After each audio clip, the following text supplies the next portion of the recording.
mukaaga. Mukulu yakolako mu URA era akoze emirimu mingi nnyo okutuuka watuusaawo. Ssebo tukwaniriza era tulindiridde okuwuliriza ebirowoozo by'ogenda okutuwamu. Omutwale butereevu ku katuuti. Dokita n'amusoyezaawo ebibuuzo. And just to highlight his education, his A-level education, he attended Busoga College, Mirin, Jinja. He also graduated from Makere University in 1988 with a Bachelor of Statistics and Economics. He also followed that with a postgraduate diploma in education, and that was in 1989. And also, that was from Makere. He also obtained a diploma in income tax administration, and that was from the Uganda Management Institute in Kampala. In 1993, he passed the Certified Public Accountant examinations, and that was both in Uganda and Kenya as well. Currently, like we said, he is the presidential flag bearer for the Forum for Democratic Change. Basebone banyabu twanirize General Grigor Mugisha Muntu muna ANT. Sebo tukwaniriza ku debate ya feno etegekeddwa aba Nation Media Group, ekitongole ekitwala NTV, Spark TV, olupapula lw'amawulire olwa Daily Monitor, radio okuli Dembe FM, Sakone KFM. Oyo omukulu oyo yadumirako n'amagye g'eggwanga era y'omu ku bannansi abeetaba obutereevu mu lutalo olw'abanunuzi abaleeta gavumenti ya NRM mu buyinza. Sebo tukwaniriza. Now, Mugisha Muntu was officially nominated on September 24th, 2025, and is also known for his calm, values-based political approach, and his focus has always been on addressing governance issues. He has also criticized the current government for its failure to convert the country's wealth into prosperity. That is the retired Major General Mugisha Muntu. Thank you for joining us. Basebone banyabo twanirize Joseph Mabirizi, Elton Joseph Mabirizi, naye amaze okutuuka. Irango ne yavuganyako ne mu kalulu ka 2016 obulwa akakiko k'ebyokulonda ke bamuwa bwana bafunye omukisa n'abutubuulira naye Ssebo tukwaniriza ku debate eno etegekeddwa aba Nation Media Group era tulindiridde okulaba ebirowoozo byo ekiro ky'olwaleero. Elton Joseph Mabirizi is the presidential candidate for the Conservative Party, and that is in the upcoming 2026 general elections. Just like my colleague said, this is his second time contesting as president, and I'm very sure he's not new to these things. Mabirizi. I was still very much around, by the way. I remember his name trending as Mabirizi, and I think it's a cool name. We like presidential candidates that are actually relatable. Oh. Yeah. Which class were you? 2016, I was already at campus. I was already doing my university degree. I think guys out there, they are now... I'm old enough. Toyanzege tulindirira omukulu Joseph Elton Mabirizi okubanga naye ayingira atwale ekifo kye nga bwe twongera okweteekateeka. All right, as we wait for Joseph Elton Mabirizi to come through, the other contender that's going to be joining us tonight is Robert Kyagulanyi Ssentamu. He's also known as Bobby Wine. He's a politician. He's also the president of the National Unity Platform, a former musician. He's an actor. He's a businessman. And he transitioned to politics and gained prominence as a critic of the president, that is Yoweri Kaguta Museveni. Omukulu ono gwe tuleeta yaliko omuyimbi. Era ebiseera we yabeerera omuyimbi yayitibwanga Ghetto Gladiator era yayitibwanga Ghetto President. Simanyi oba kye kikyali ekifo kye naye tujja kuba nga tumufuna. Ntegeezeddwa nti Mabirizi naye atuuse. Ssebo Elton Joseph Mabirizi, presidential candidate owa Conservative Party. Ssebo tukwaniriza obwedde ensi yakulindiridde dda. Ate olina ekyafaayo eky'obudde abaliwo mu 2016 abamu babadde batandise okweraliikirira. That is Elton Joseph Mabirizi, the presidential candidate for the Conservative Party in the 2026 elections. He's doing it again as he's also joined by the party chairman, John Ken Luchamzi, and a nice delegation. The man. Conservative Party is in the house, officially. The man. All right, Conservative Party is in the house. And now let's move forward to our final candidate of the night. That is Robert Kyagulanyi Ssentamu. He is the presidential flag bearer for the 2026 general elections on the ticket of the National Unity Platform. Please join us and welcome Honorable Robert Kyagulanyi.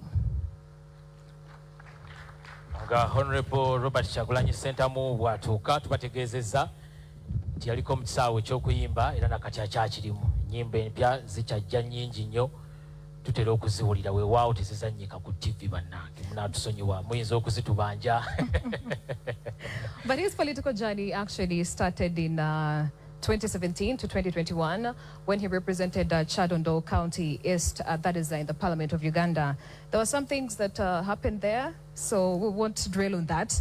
All we know is that he leads the people power, the power movement, and it has been a major opposition force. And he also ran for president in 2021, and he's here to do it again next year. Kale tulinze Robert Kyagulanyi Ssentamu atambula n'omulamwa ogw'okugamba nti aleeta Uganda empya ne kkooti y'abantu. Ebyo bye bimu ku bigambo by'asinga okutambulirako. Naye abamuleeta oba bamulaze ekkubo kyamu ndaba tavaayo. Aja is coming. Tuyinza okwogera ebingi ne twokya.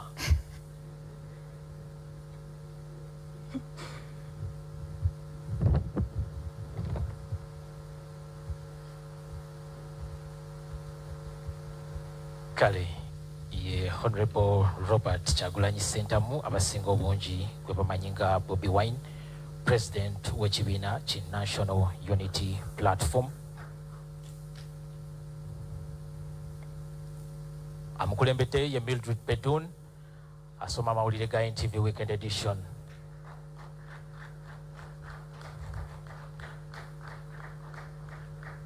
Our final contender walking in right now, Honorable Robert Kyagulanyi Ssentamu.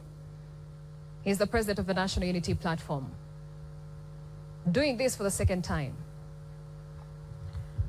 Abakulu nga bamaze okutuuka mu kadde kano tugenda kuwaayo obudde bwonna bwe tulina okulaba nga tuwa ba moderators baffe akadde batandike session yaffe ey'okubaganya ebirowoozo. Twakutegeezezza nti abamu ku abo bagenda okulemberamu ku lwa NTV ba presidential candidates bano njagala tububanjulire basobole okubategeera obulungi. Abagenda okulemberamu debate eno ku lwa NTV tulinako Priscilla Regina Nalwoga. Abamu ku mmwe abali awo ku podium yali abakyazizaako ye presenter owa program ya Morning at NTV. Programu ebeerawo buli lunaku okuva ku Monday paka ku lunaku olwokutaano. Ye Priscilla Regina Nalwoga omu ku bannamawulire abagundidde obulungi mu mulimu guno. And seated next to her is Arnold Segawa. He's a doctor, a monetarist, and a central bank scholar as well. He has also been in the newsroom for quite some time, so he's well versed with that field as well. He's going to be our moderator as well for the presidential debate as we gear up for the 2026 general elections.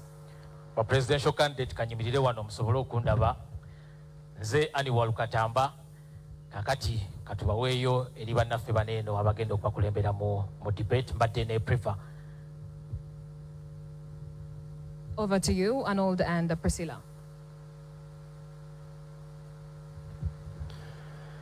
Good evening, Uganda, and to all watching us across the world. It is 8:34 in Kampala and midday 34 in Washington, D.C. I know there are very many people who are eager to hear, especially in the diaspora, what all of you have to offer us as presidential candidates, and we're looking forward to hearing your thoughts. Tonight, live from Kampala, NTV and Spark TV bring you a defining moment in our nation's democratic journey. The NTV Presidential Debate 2025, the race for 2026. I'm Dr. Arnold Segawa, together with Priscilla Regina Nalwoga. Good evening to you, Uganda, and good evening to you, our candidates. Our candidates, how are you? Pressure. Pressure, pressure. Let's turn on those microphones and just hear your voices so that we know you're the one. I will start with the general. General, good evening. Good evening. How are you? We are fine. You are fine. I trust you are fine too. Oh, that's wonderful to hear. A round of applause for him. Mr. Robert Chagulanyi. Mic check, 1, 2. 1, 2, check. It's a pleasure to have you. Good evening. It's a pleasure for me to be here. Good evening, viewers. Good evening, our dear moderators. Good evening, fellow candidates. All right. We also do have Honorable Nandala Mafabi. Honorable, good evening. Good evening, everybody. We look forward for a lively debate. It's a pleasure to be in your company. A round of applause for him. We also do have Mr. Joseph Mabirizi. Good evening to you, sir. Good evening to all of us. How are you? I'm doing well. Ka pressure ke koba tukendezeko. I don't have any pressure. Yeah. That's wonderful to hear. If they're confident, then Uganda should be confident about the next hours to come. And finally, we also do have candidate Frank Bulira. Good evening to you, sir. Good evening, dear Ugandan. Good evening, dear Ugandans, and thank you so much, NTV, for this arrangement. And thank you so much for accepting our invitation and coming through. These are the 5 candidates, 1 state, and of course, 1 country that is watching. Tonight is about ideas. Tonight is about vision, as well as leadership, unfiltered, uncompromising, as well as decisive. Gentlemen, if you may, some hygiene issues. When you're done speaking through your microphone, kindly switch it off, otherwise we will have feedback. And moving on, the focus tonight is on issues that are shaping the future of this nation.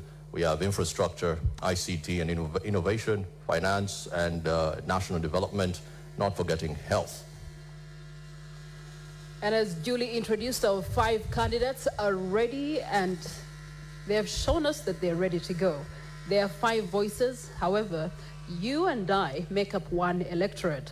Every answer tonight is going to be counting, and every commitment is going to be measured.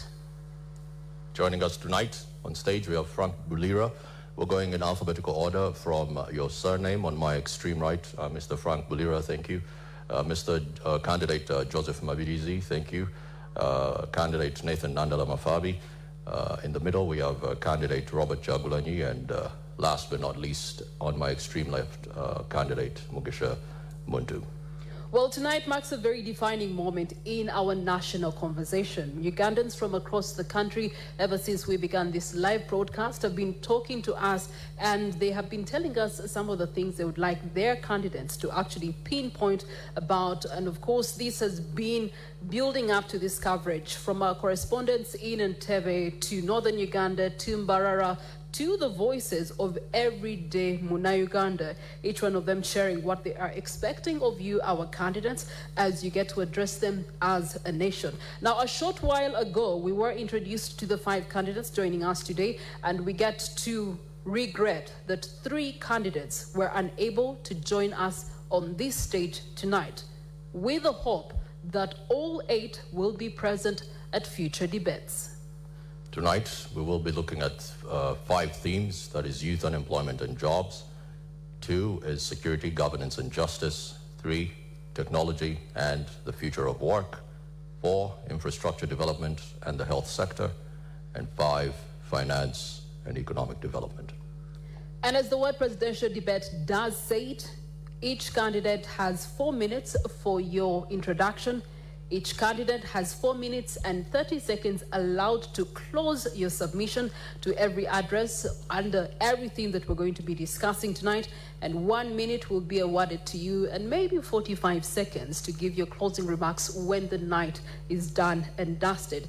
There will be a 7-minute commercial break after the second theme, and these themes were all selected based on months and months of public engagement. Thousands of Ugandans having submitted their priorities and questions. This is through the community forums, digital platforms, and of course the regional outreach. However, the final selections, the structure, and the sequencing for tonight were made independently of the debate team. So as per the debate rules, neither the candidate that you see on the podium this evening nor anyone on the team have reviewed or influenced these questions. Without any further ado, let us begin. And this is going to be very brief. In 4 minutes, tell Ugandans why you're the best candidate and to take this big job of being the president, not just having the fancy office. While you're at it, also tell Ugandans what the biggest problem is with the country. Let me start with you, Mr. Bulira. 4 minutes. Thank you so much. Dear Ugandans, my name is Bulira Frank Kabinga Salongo.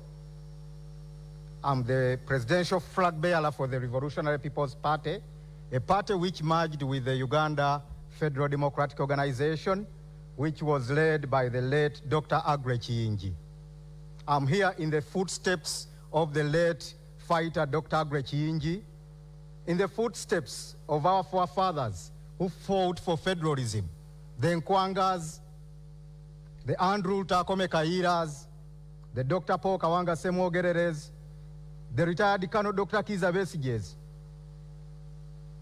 I'm in this race not just to contest ceremoniously. I'm here to contest and deliver our opposition to State House. It has been a process of over 4 decades, and I think this coming election is going to close up each and everything. This is the time that we need to shape our country. There are only 2 big problems of our country, Uganda. Number 1 problem is Mr. Museveni. The second problem is the system of governance. That is why, as the Revolutionary People's Party, we are looking at federalism. Federalism is the way to go, and it is our core. The RPP, we believe that even if Mr. Museveni goes and we have another president and we don't change the system of governance, we shall remain in the same problems.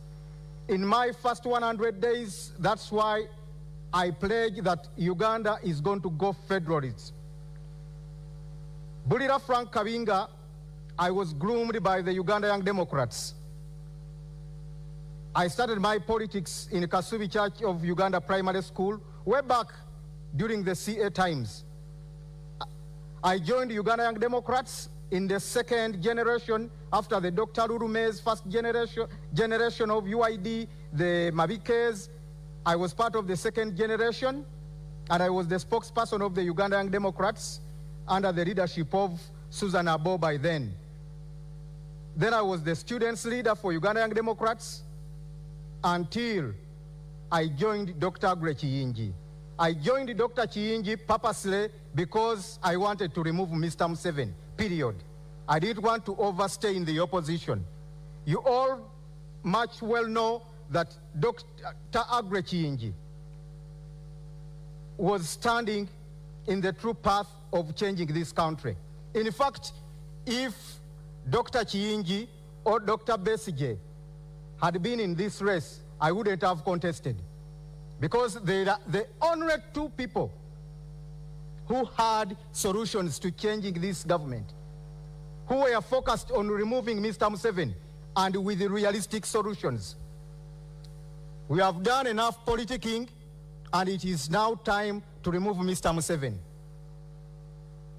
That is why I also argue my fellow candidates, fellow contestants, if they are really genuinely looking at removing Mr. Museveni first, to join me, and we remove Mr. Museveni. We shall sort other issues regarding parties and our aspirations after removing Mr. Museveni after 15th January.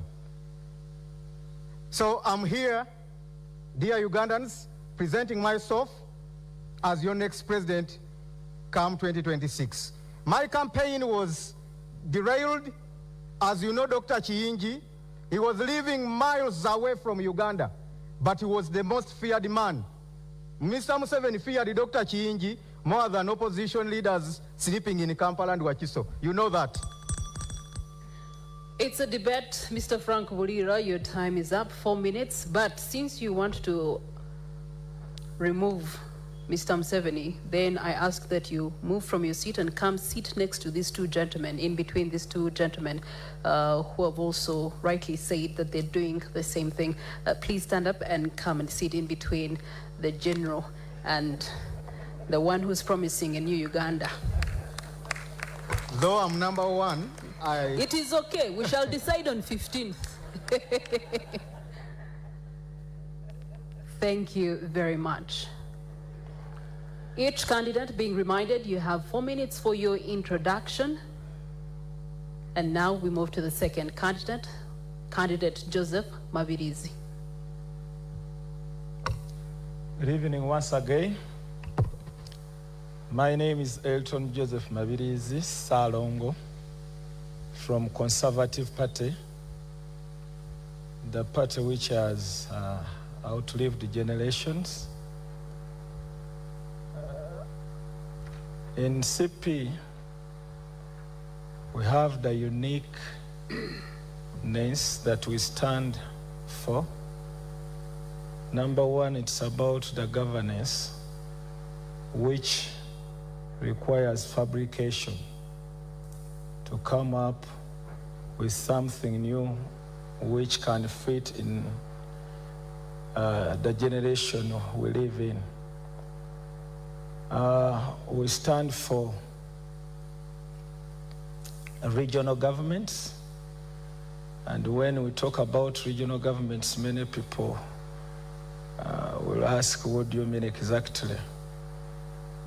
We have 16 regions of Uganda, and those 16 regions must have small governments where they share power with the central government.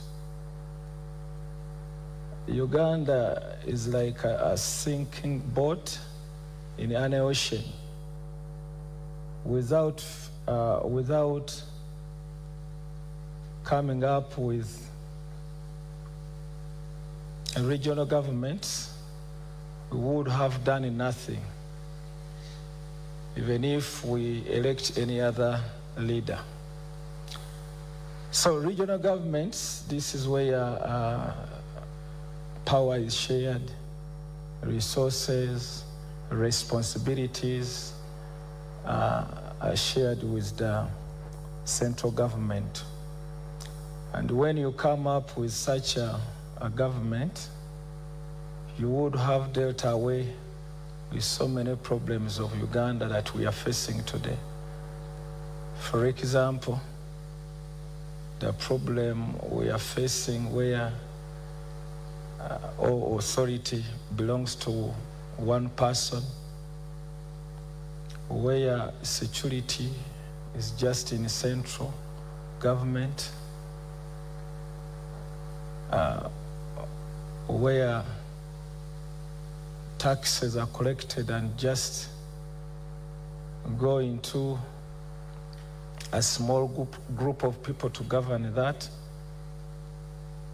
So there is a great need to institute regional governments to ease service delivery, at the same time creating a lot of jobs, which is a problem that we are facing today, but also working on the system of education that we are having in Uganda, which does not help parents, it doesn't help the graduates, the learners, it doesn't help even the government.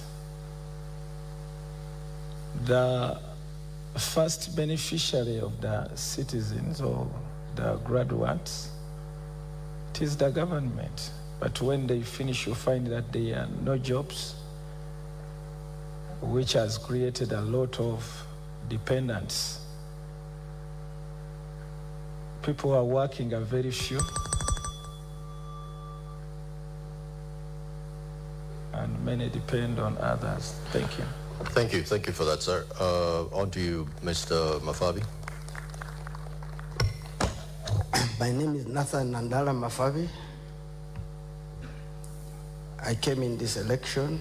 I come from Forum for Democratic Change. Our theme is fixing the economy and the money in our pockets. The current problem in Uganda is three-phased: corruption, that is greed, poverty, injustice. I have worked in the whole country, discovered poor mothers, poor fathers, who are selling tomatoes, oranges. They cannot even make enough to feed their families. Our children go to school. Out of 10 children who join primary school, only 2 reach P7. That means there's 80% dropout. You go to the health center, they will refer you, go out for medical attention, go and buy medicine, go for a scan, and those are the main things which bring us in this election. But what's the problem? We have been around for 40 years. We have been talking about peace, peace, peace, and I don't think Ugandans can now eat peace because the peace is there. What we need is people to have jobs, and when they have jobs, they will earn a living. We look forward to investing in agriculture. We look forward to investing in education. We look forward to investing in health sector. We look forward to investing in infrastructure. I come with experience because I have studied all those. I come with experience in economy, in accounting, in taxation, in knowing poverty, how it's painful. I have worked. I'm fortunate you mentioned that only, maybe you are there, but I was in Ministry of Finance. I worked for World Bank, and we have advised many governments, and I've come out of poverty. So I am coming here with experience to help Uganda to move forward. I come as an employee. I want to be a servant to serve you with all my energy to ensure that people of Uganda can have the 3 meals which are designated in our lives. I am aware that we are 8 candidates, but each of us has his own manifesto. Our manifesto is very clear to spelling out what is supposed to be done. We want to create jobs. 60% of the youth are unemployed. 84 people live on 14 people. This is the danger, and this is the biggest insecurity we are having in our country. You get people are walking on the street from morning to evening, looking for what to do, what to eat, and this is causing a lot of problems in our country. In fact, the next time bomb is from the unemployment of the youth. Currently, our economy is structured in such a way that the service sector, which is contributing about 50%, is externalized. That's the telecom, that is the financial sector, and even the industrial part is belonging to the foreigners. Local Ugandans themselves, who live on agrarian economy, which contributes almost 80% of our livelihood, are only having a 23.8 GDP contribution, meaning that our people are living as slaves in their country. This is what we need to resolve, and it's urgent, and it needs somebody with experience in that area. In my life, I have been in Parliament for 25 years. I have been there advocating for, one, justice. I've been advocating for, because there's a lot of social injustice, I have been advocating for this issue to do with poverty alleviations. Every election, we see a different theme that they are doing. In 1996, they brought in Tandikwa. In 2001, they brought Kurembeka. In 2006, they brought Bondaba Gagare. In 2011, they brought Prosperity for All. In 2016, they brought Emioga. In 2021, they brought Operation North Question. Now, 2026 PDM. If these were really aiming to remove poverty, and they have not done, it means there's total failure in the government. Our government lacks transparency in management, and the corruption is at the theme. Thank you for your submission, sir. Let's move on to candidate Robert Juggling. Thank you very much, dear distinguished moderators, honorable colleagues with whom I'm running for the noble responsibility of leading our nation, ladies and gentlemen present here, and those watching us from afar. I am humbled to be here contesting to lead our country, and it's great pleasure and honor to be representing the common people the common people of our country. As a person who comes from the ghetto and rose to represent the nation at the highest level, I cannot take any further pride than that. But also, I am aware that we are in a nation that is at crossroads. We had independence 63 years ago, and 40 of those years have been covered by one man who has reduced our country to a failed state. Absolutely, it is clear to all and sundry that this nation, which is primarily young, has clearly made a decision, only that they have been stifled.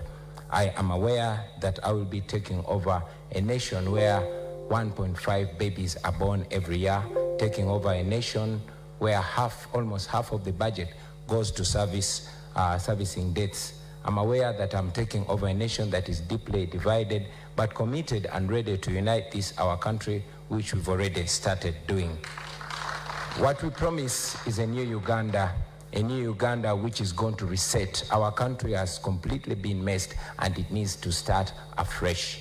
Every institution has been captured, and we intend to start again in a new Uganda where people are going to be servants, where citizens of Uganda should take over power to decide the destiny of their lives. As we stand right now, the people of Uganda don't have a vote, they don't have a voice, and they don't have power over their nation.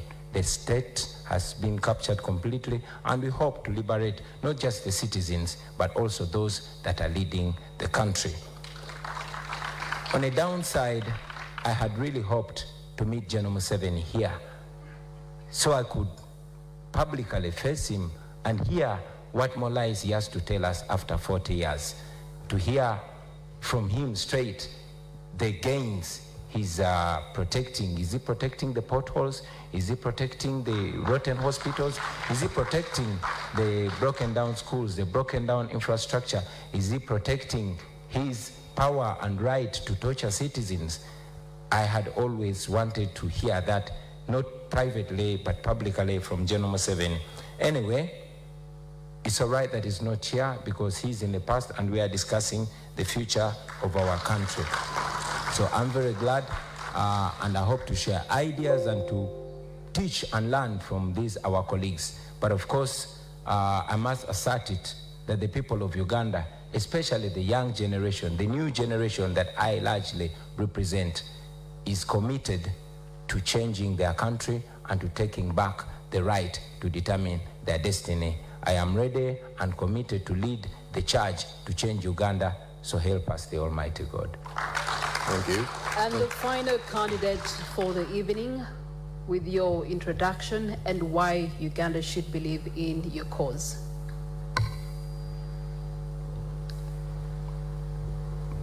Thank you, dear moderators. Let me take this opportunity again to thank all Ugandan citizens who are seated in this room and those who are watching us. I'm called Gregory Mugisha Muntu Oyera. I hold the flag for Alliance for National Transformation, whose mantra is values-driven leadership. We entered this race very well knowing the state of our country. For 63 years, we've been in a vicious cycle. General Museveni being the 9th president, regime after regime, promises are made, promises are never fulfilled. And we reached a point where we believe that there must be something up there that causes leaders to get up there in spite of the promises that they do make. What makes them drunk to a point where they lose direction, they don't fulfill promises, they trample on citizens, and unfortunately, at this point in time, we have not even had the experience where one leader hands over power to another. That's sad. Some of us had hoped that we would see the breaking out of that vicious cycle. Where we are heading, we are not so sure whether that will be or not. We keep on struggling. We hope that we'll see that at some point. We've been moving around the country now for about 2 months. The state of our people is quite frightening. Joblessness, the levels of joblessness of the youth, the depth of poverty that you read on the faces of the people, and even what they express. The lack of drugs in hospitals, government hospitals, and very well knowing that there are those who can't afford to go to private hospitals, which means they can't afford the bills, which means that most people just go home to die.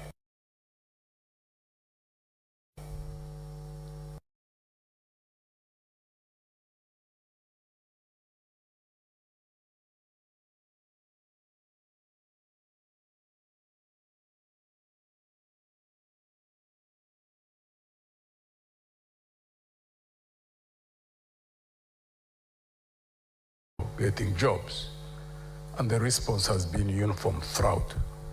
I've not been to any district where I've got a response that you can do an interview, and when you succeed or you are the best, that you can get a job unless you know someone, unless you pay a bribe. That's quite frightening, that government jobs can be sold. So the people out there who still believe that General 7 should continue, I've been urging them on the campaign trail that considering that state of affairs and the frightening levels of corruption in this country, we lose 10 trillion Uganda shillings. That's about 2.7 billion United States dollars every year, that they should reconsider. General 7 should just simply be retired peacefully on 15th of January. And I've been urging them to look amongst the 7 of us and select one who can lead this country from the vicious circle in which it is, the mess in which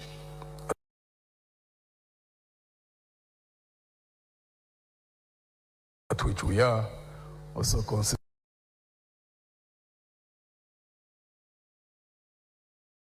the frightening levels of debt.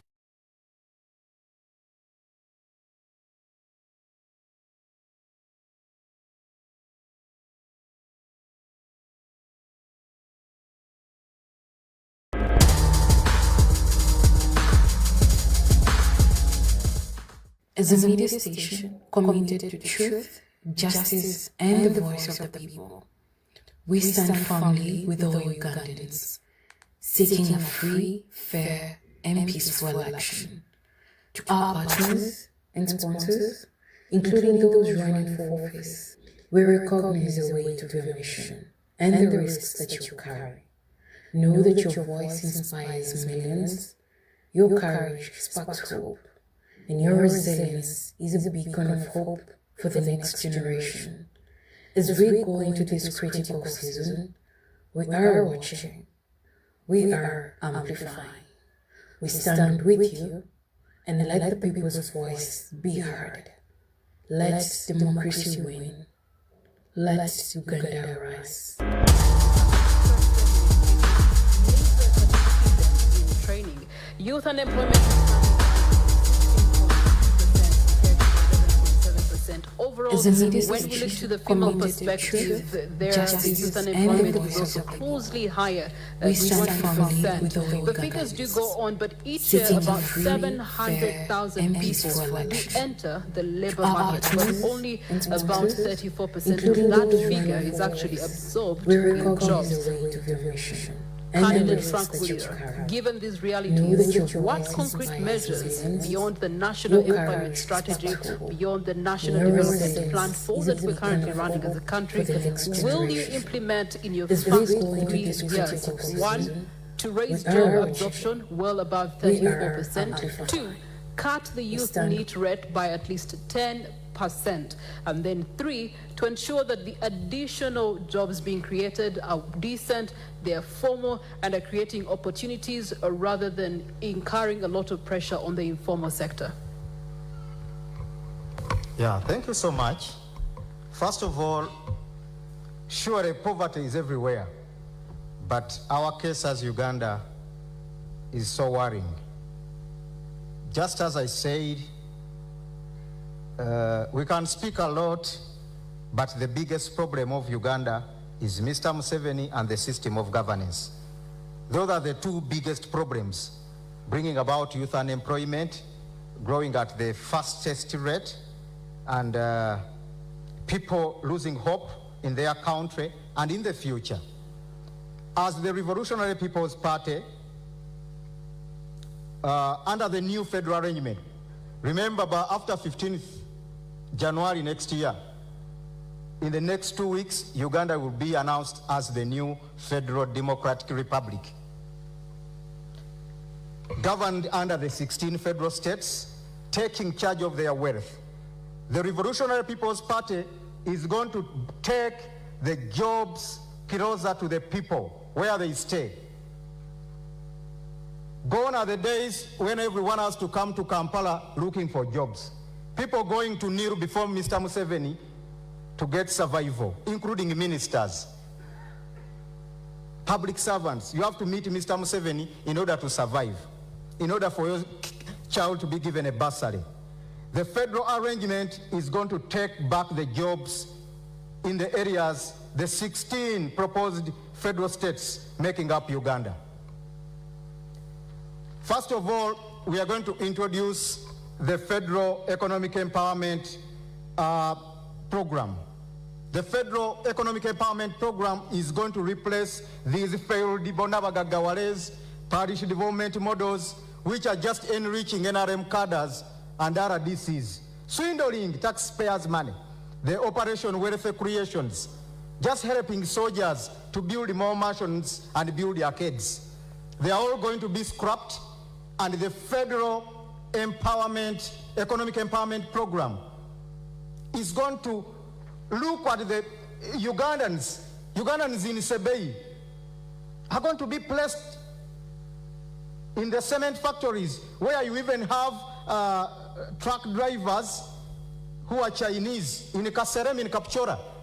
Mr. Bulira, can you name one country that's operating a federal system? UAE, Germany. Which ones of those are over just under 63 years? God said about UAE and its background.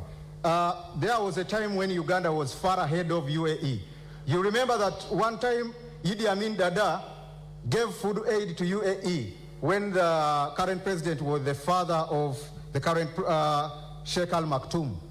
He gave UAE food aid, plus the little soil UAE has. It was taken from here and mixed with the sand.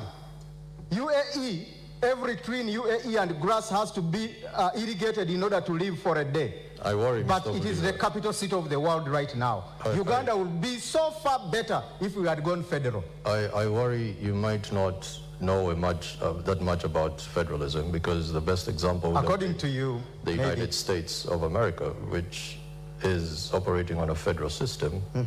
From the federal system, you go down to the state system. Then from the state system, you go down to municipals.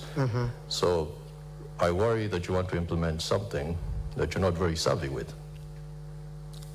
That is according to you. No, this is the biggest economy in the world. So if you're to give an example, at least let's go with one that has... I give the example of UAE because it's the country I know most. The king of Dubai is my good friend Sheikh Al Maktoum, and the president of UAE, Sheikh Nayan. So it is a live example. My second home is in UAE.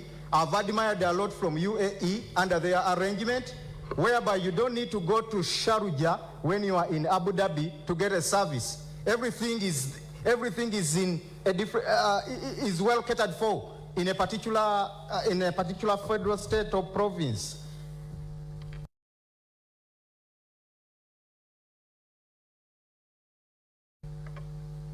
Provinces are competing.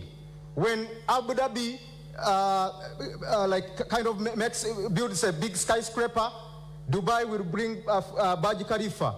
When Al Alain does this, you know, in the end, the country ends up developing. In Nigeria, you don't need to go to, if you are in Lagos, you are contented. You don't need to go to Abuja. You don't need to go to Kumasi. So, Kumasi is in Ghana. but thank you. You have run out of time. Thank you, Mr. Bulira. As you can imagine, it is going to be a very heated conversation, and if I do jump in, my credentials might permit me to do that. On to the next candidate. Let's look at Mr. Joseph Mavidizi. Quick question, Mr. Mavidizi. Are you familiar with the Malabo Declaration?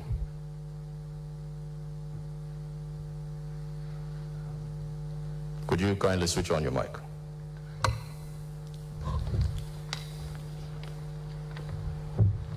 Are you familiar with the Malabo Declaration? So many declaration has been done. That is a yes or no question, so sir. which one do you mean exactly? Malabo Declaration, Africa Union.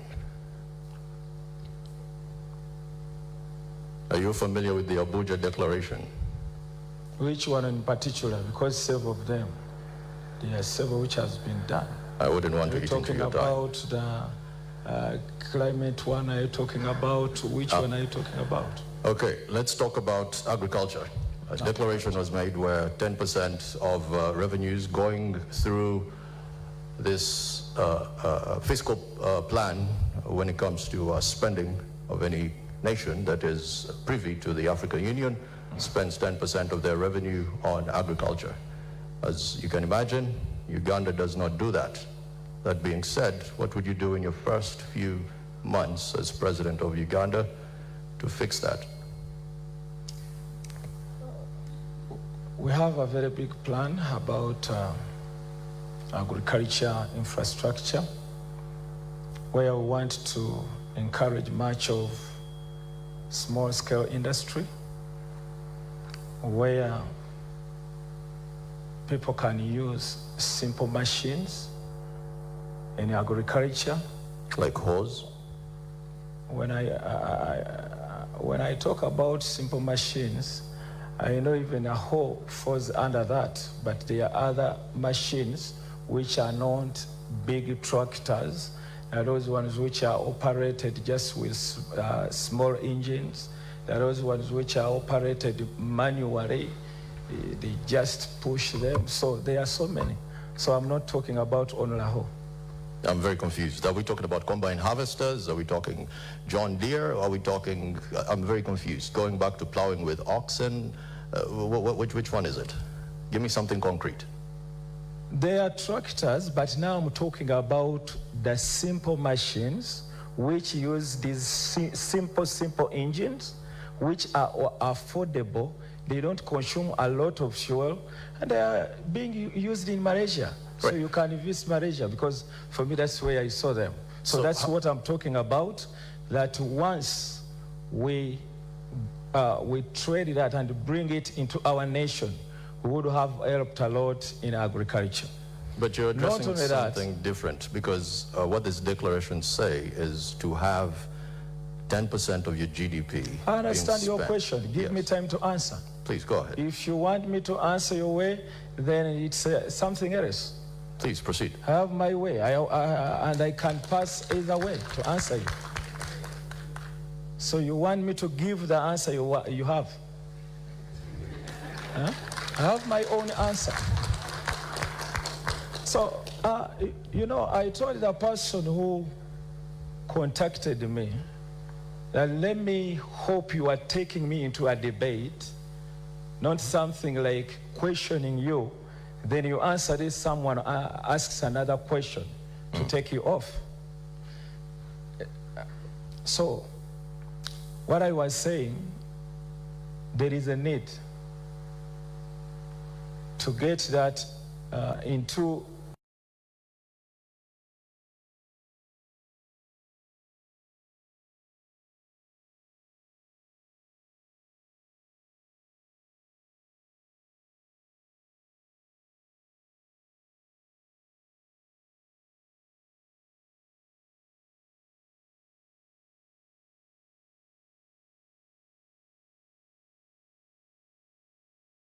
that modernization agriculture.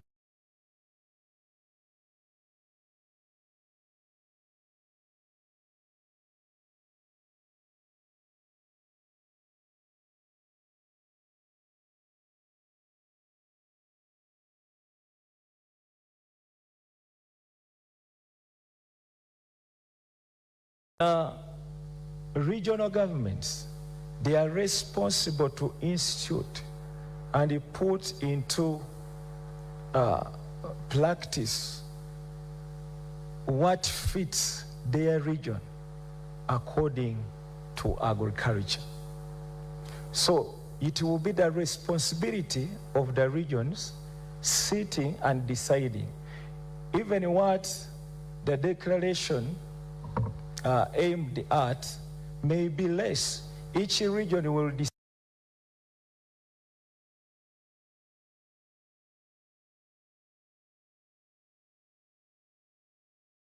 decide according to the need of that region. That's what we call shared power. It's not about only one person dictating that things should move in this direction or the other direction. That will be the governments. Makes sense. Thank you. All right, as we do go on, be reminded that our first theme of the night is youth unemployment and economic reset. This is where we'd like to turn to Honorable Robert Chagoranyi Sentamu, one who has quite a large youth following.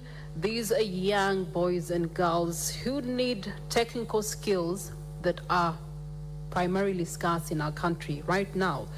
We look to training, we look to education, vocational education, and we also look to tertiary education that is still by and large weak. And also the digital economy is leaving so many people behind. From what you have seen in the many days you have been all over this country, if you were to become president, what immediate reforms will you use to drive an overhaul in TVET and then also build real digital skills and ensure that the young person you have been meeting on this campaign trail is actually not locked out of the future?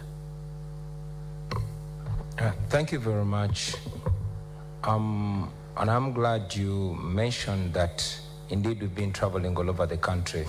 For me, this is more realistic than idealistic. These are not just statistics. These are realities. These are people. We've been there, and in every urban town we've reached, you've seen hundreds of young people that show up, that are desperate, they're strong, they're talented, they want to work, but these are young people that have been failed by a system. It should be noted that Uganda is ranked the most entrepreneurial country in Africa. However, the young people are being failed because 70% of the small businesses that are started do not live to complete one full year. They are failed because of high taxes. They are failed because of the cost of money, high interest rates. They are failed because of high electricity rates. They are failed because of high transportation, and this comes because of the broken down transport infrastructure. As a national unity platform in a new Uganda, we have a plan of establishing 10 million jobs. From here, we're going to do this by leveraging the tourism sector. As you know, Uganda is immensely gifted. We're going to leverage the manufacturing sector, and most importantly, the creative industry. Now, having come from the creative industry, I know the potential of the creative industry. Uganda is equally as talented as Nigeria, or even more talented. But looking at the Nigeria's creative industry, it is almost outcompeting the oil industry. In fact, they call it the new oil, because it is largely seen as even more engaging and more incorporating of young people, of the ordinary citizen, than the oil sector. Now, our plan is as follows. First, we want to empower and support the small, medium enterprises and the cottage industries. Now, for the benefit of our voters out there, cottage industries are the small scale industries, mainly in homesteads, that are majoring in production. These, we must understand, looking at the growing economies of the world, these have been the unsung heroes of these growing economies. China, India, Brazil, name it. So looking at these examples, we think it can be a benefit in Uganda. I'm looking at areas, especially these that are near borders, like Arua, like Chisoro, like Kabale. If they are supported, they could boost even production, and they could even boost export, looking at production of textiles. When you say supported, what does that mean? Supported means cutting down, reducing the cost of doing business, reducing the power costs, reducing the cost of money, reducing the interest rates, investing in transport infrastructure. This would make it easier for them, and it could boost them. Also, it's important to mention that in this line, we want to boost production. In our manifesto, we presented our school feeding program, where the government is going to be feeding children at school. Now, the people that are going to be supplying these foodstuffs are going to be the ordinary citizens, and in the new Uganda, the government will work with the parent teachers associations, the PTA, to ensure that they identify not only the most vulnerable, but also the most trusted and competent suppliers, the eggs, the wheat, the rice, the flour, to feed the children. This way, we're going to be able to support even the small producers, the women, and the ordinary people out there. We believe that this is not only going to boost education, but it's going to help in youth unemployment. We also intend to modernize our skills development. Your time is spent, but I'm going to allow you a minute. You have made recognition of manufacturing and tourism. These are high level in terms of strategic for any presidential candidate. Leaders have been describing it as Uganda's economic growth. However, there's one structural problem that still hinders both sectors right now, and that is unreliable power supply and high electricity costs. What's your solution?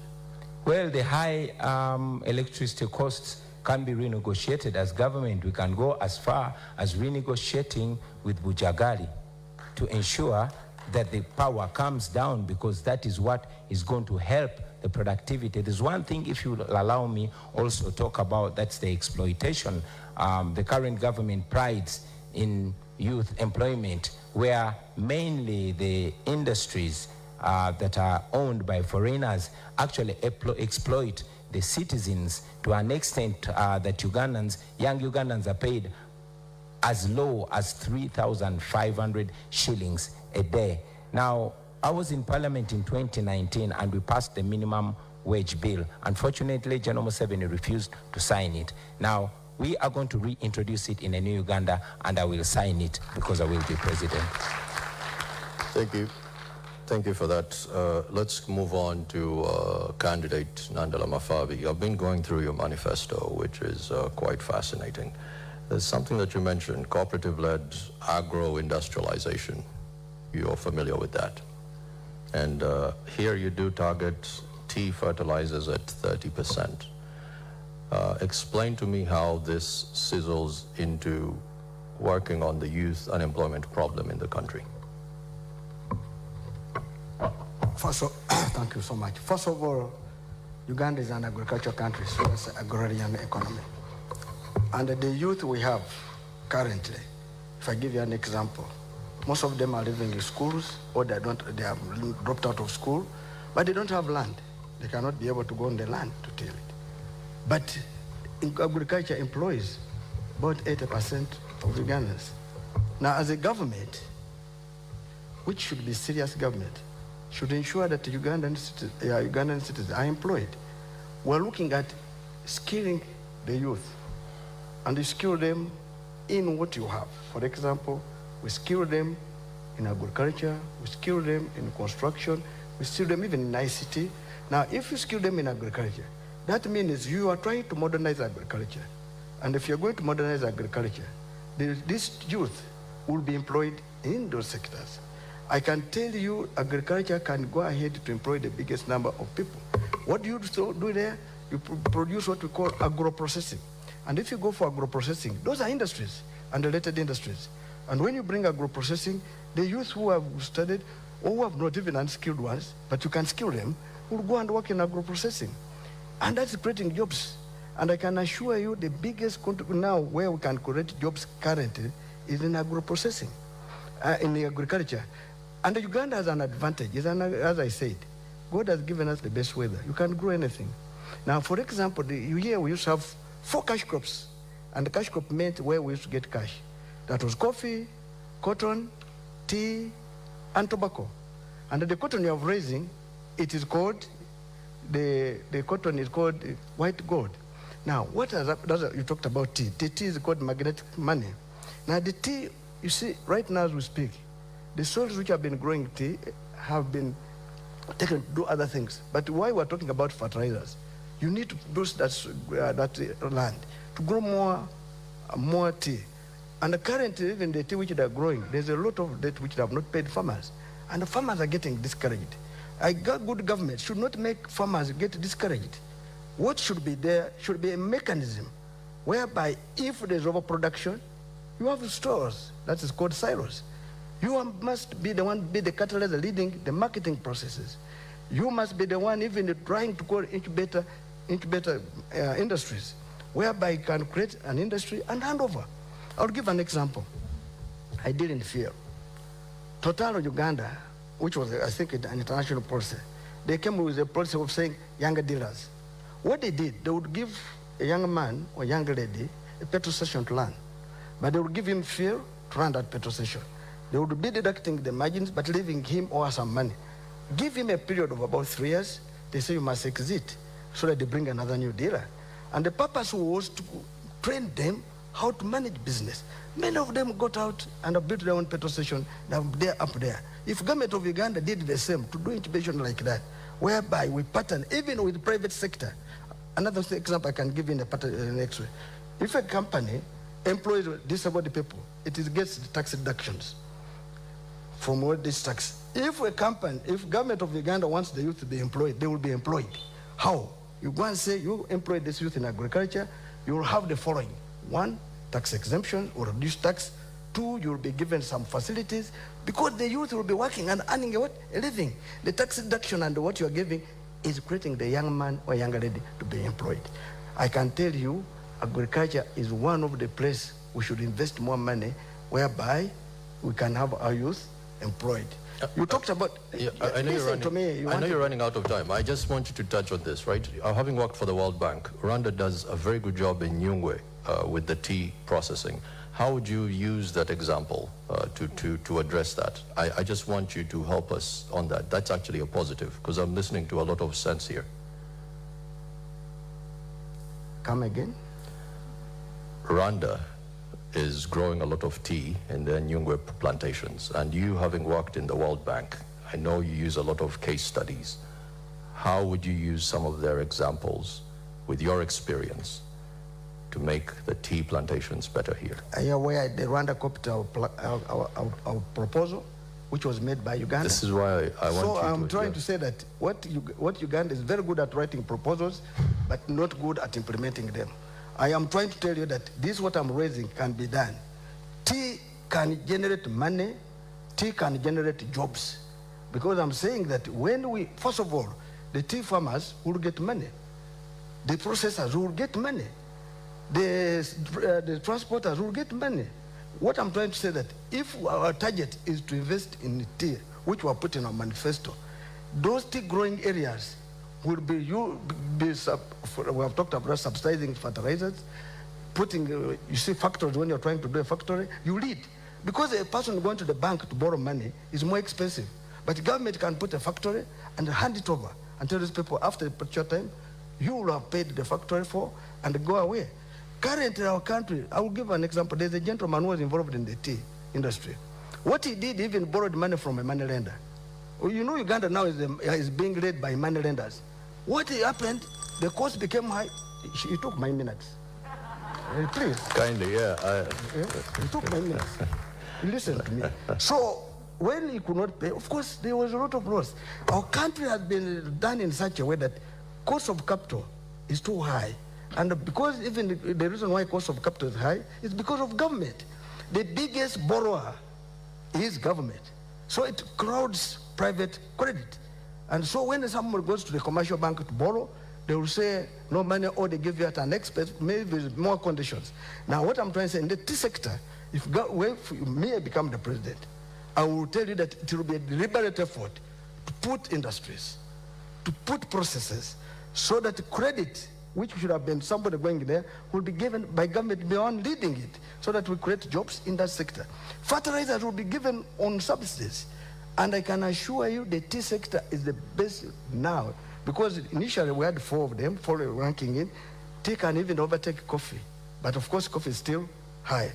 In the current situation now, it is coffee followed by tea. Now we're getting a lot of money from tea, but also the marketing process are being driven wrongly. Government should lead in this process.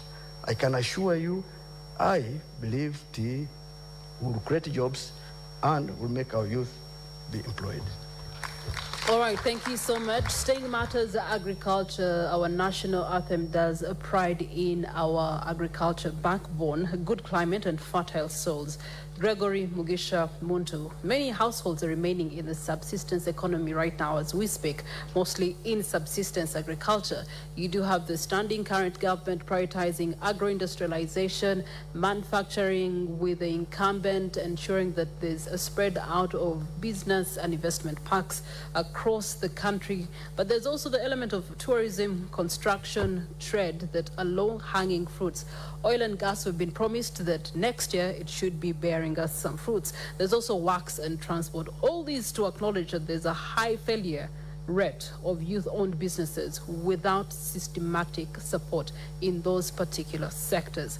How do you intend to actually ensure that there's policies, that there's public investment, that there's procurement that is geared towards ensuring that the young people's uptake into these sectors is one that will help them leapfrog from the statistics we know of?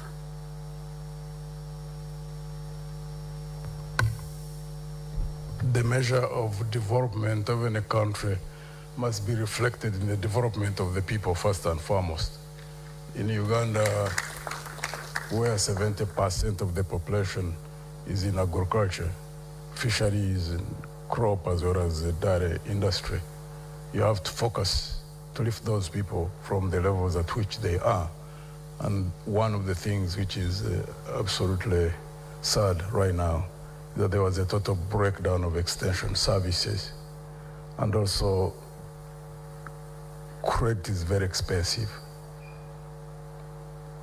Other than PDM, which is touted all over the place, which is only 1 million, it cannot help farmers who want to invest. One, raising money for quality seeds, buying fertilizer in areas where you find that soils have got depleted, and then buying pesticides for spraying of crops, and also the use of machinery, either tractors or ox plows, that requires capital.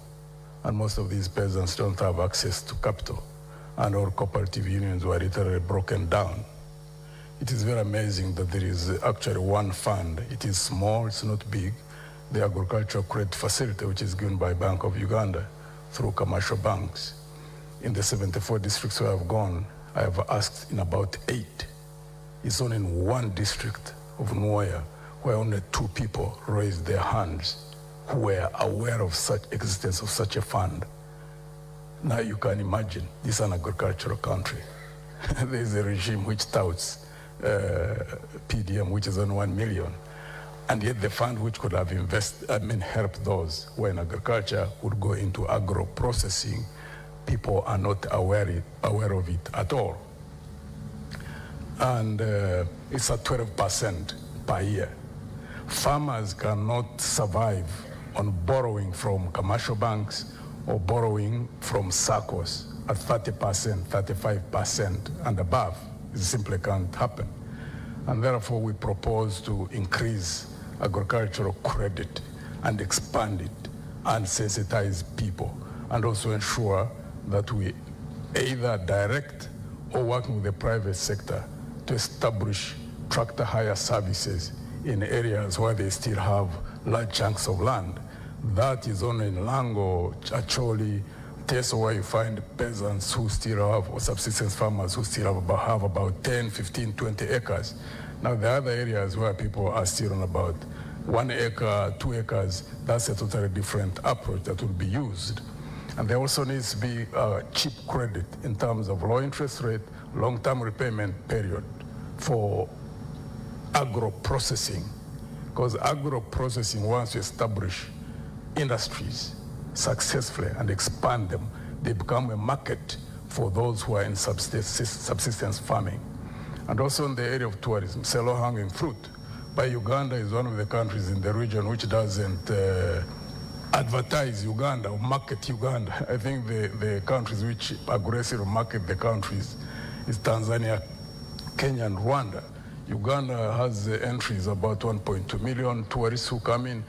Kenya, Tanzania has about 2.5. If Uganda was able to advertise itself, considering the beauty of this country and so many opportunities that there are in terms of tourism, and increase that rate from 1.2 to possibly about 5 million people, the employment and the levels of opportunity that there would be, those who would be expanding the beds in the country, those who would invest into cottage industries, because that would also be a market for agriculture and those who are agro-processing. If you get like 4 million tourists coming into this country, it will create a market for those, someone who is producing yogurt, someone who is growing carrots and cabbages, someone who is packing rice, someone who is all nature of things. Uganda has not, I think they are sleeping on the job when it comes to tourism. In that regard, this regime, it will be our intention to ensure that we fully exploit the area of tourism, because it's not called a low-hanging fruit for nothing. Because investment doesn't take a long time. Marketing itself, once you have skilled advertising, Ugandans, there are so many Ugandans who are skilled in marketing, we can increase the tourist entries significantly in a 5 years' time, and it will be a very big area for employment of the youth. In your ANT manifesto 2026-2031, you are also very big about monitoring and evaluation of the manifesto you would have put out should you become president come 2026. What would be the indicators of success for the things that you have mentioned, particularly increasing the agriculture credit and also creating markets beyond our borders? One of the things that we really want to target and aggressively pursue is the area of corruption. We consider it as public enemy number one, because we lose 10 trillion Uganda shillings. That's about 2.7 billion United States dollars. And if you tackle first and foremost grand corruption, you know, where there are contracts for roads, contracts for water, contracts for energy facilities, where there are hundreds of millions of dollars which are lost, and you crack down, because we in our own party, we believe that if we dedicate effort in a span of 2, 3, 4, 5 years, you can reduce the loss through corruption of 2.5 billion. You can save about 70–80% of that. Reinvest it into the sectors which are needed: education, health, and also areas like I've already talked about, like in tourism. One, education, it may take a little bit of time to bear the results, but it's the highest form of wealth for any country that wants to develop. Because we are clearly aware that even countries which have nothing, not even one single mineral, when they invested in education, high quality education, skilling their labor force, and of course with good political management of those systems in such countries, some of them have developed. Example we keep giving is Japan. Now consider here, if you invest in good education, invest in having a healthy workforce, and also invest in agriculture, having food security, and also having citizens who are well fed. When you have those, plus the mineral potential which we have and good political management, the sky is the limit for this country. And the sky is the limit for your time. Thank you so much, Gregory Mugisha Muntu. We're going to take a short break. As we do so, please be reminded the hashtag that we are running with is NTV Presidential Debate 2025, and we are running on NTV as well as Spark TV, and we are streaming live across the social media platforms, mainly X as well as TikTok and Facebook and our website. Now, there is a poll that is running. Which part of the debate is interesting you the most? There's finance and economic growth, there's health and education, there is also security and governance, infrastructure development. Now, just to extract a few comments that are coming in from our online audience, thanks NTV for preparations. Page 35 manifesto, 4.2 clean water for all. National Unity Platform shows interest of reducing the cost of 20 litres to 10 shillings. And there's a question there on the possibility in an economy where 50 shillings is no longer in circulation.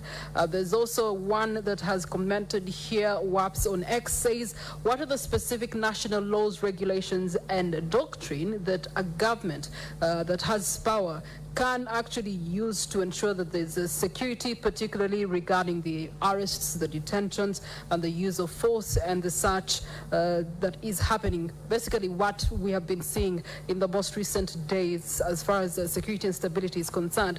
We also do have Waha on X when he says, when the economy is stable, security will have the funds for defense, education will be funded, infrastructures will be built, and the health will have enough drug supply, meaning the well-being of the citizens, boosting the growth of all sectors. At the end of the day, he believes that economy is the key for him. Thank you so much for your voices. Keep them coming. We take a short breather. We return shortly.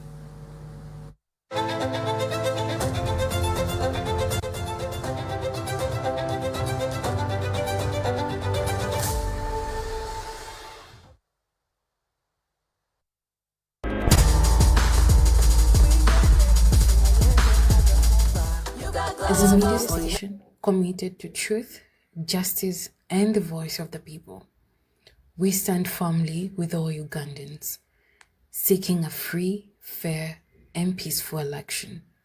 To our partners and sponsors, including those running for office, we recognize the weight of your mission and the risks that you carry. Know that your voice inspires millions, your courage sparks hope, and your resilience is a beacon of hope for the next generation. As we go into this critical season, we are watching, we are amplifying. We stand with you and let the people's voice be heard. Let democracy win. Let Uganda rise.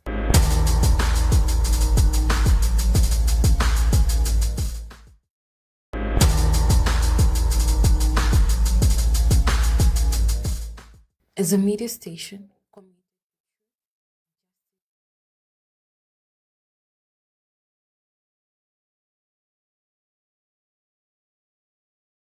ne baba baagala kitwala ng'otali bwenkanya. So tusukire wamu baganda bange twerwaneko tukyuse ensi yaffe tusobole okweyagalira mu nsi yaffe ffenna, no matter the tribe, no matter the language.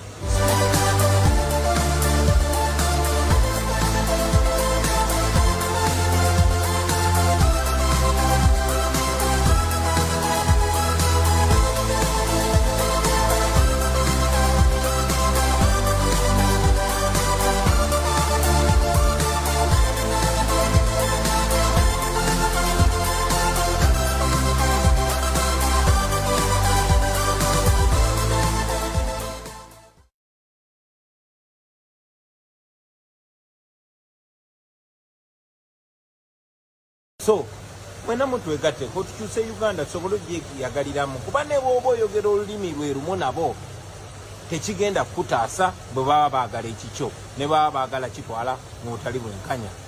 So tusitukire wamu baganda bange twerwaneko tukyuse ensi yaffe tusobole okweyagalira mu nsi yaffe ffenna, no matter the tribe, no matter the language.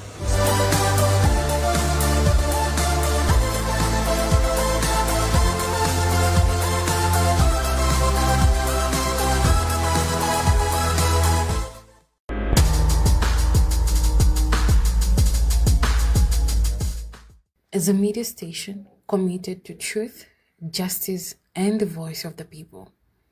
We stand firmly with all Ugandans, seeking a free, fair, and peaceful election. To our partners and sponsors, including those running for office, we recognize the weight of your mission and the risks that you carry. Know that your voice inspires millions, your courage sparks hope, and your resilience is a beacon of hope for the next generation. As we go into this critical season, we are watching, we are amplifying. We stand with you and let the people's voice be heard. Let democracy win. Let Uganda rise.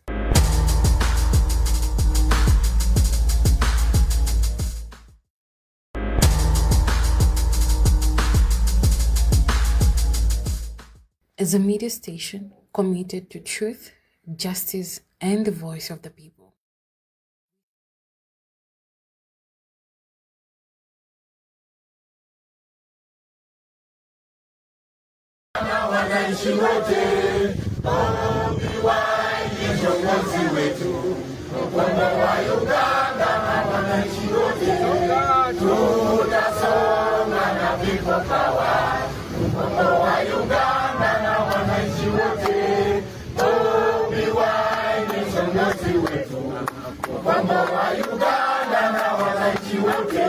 Kampala tutafika, Mbale tutasonga, Solo tumeanza, Barara tutarumba, Masaka nayo tuja, Kanga tulipunjira, Akole tumefika, tutasonga na people power. Kukombo wa Uganda na wananchi wote,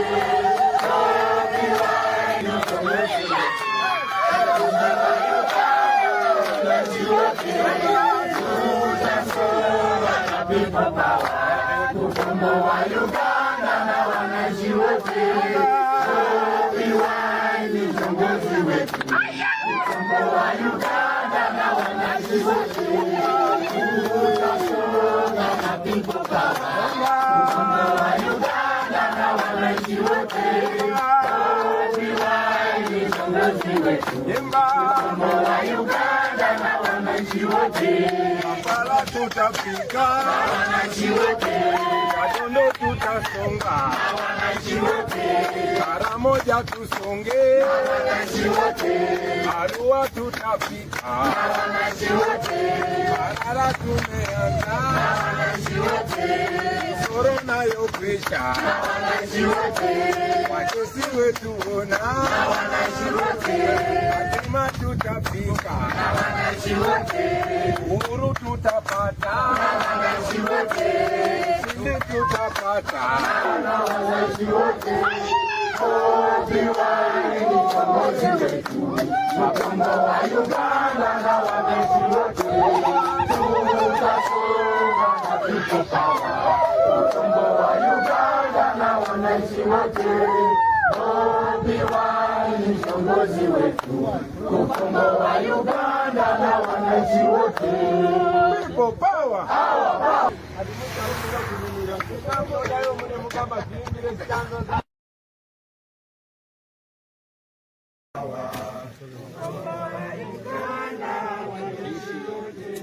Kukombo wa Uganda na wananchi wote.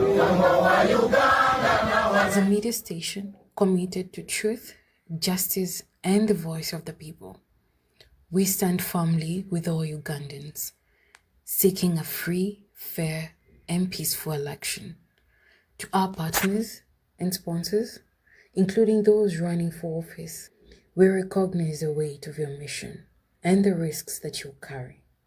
Know that your voice inspires millions, your courage sparks hope, and your resilience is a beacon of hope for the next generation. As millions, your courage. It can bring down a country, insecurity can bring down a country within just 1 week. Under our new federal arrangement, we are going to put emphasis on building a more professional army. Professionalism in the security and military forces will curb the useless arrests. Having a decent and presentable army, plus police and intelligence, and at the end, the country will be moving forward with other democracies.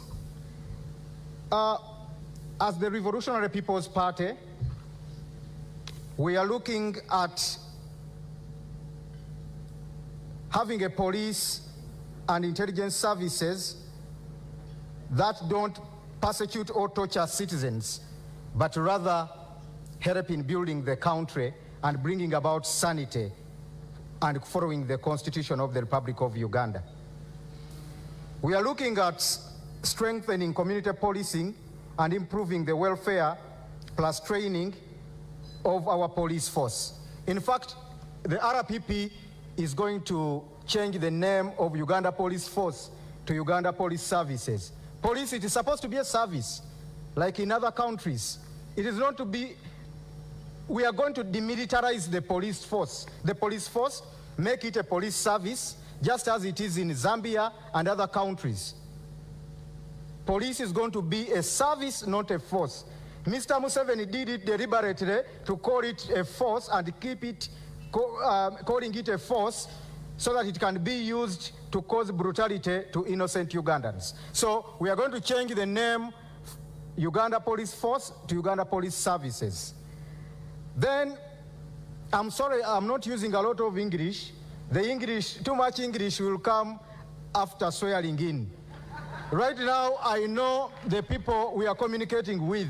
The Wananchi, I want to speak and so that with the Wananchi, I'm going to lead well, understand what I'm saying and what their country should be in the next 5 years. So I'm limiting the too much English.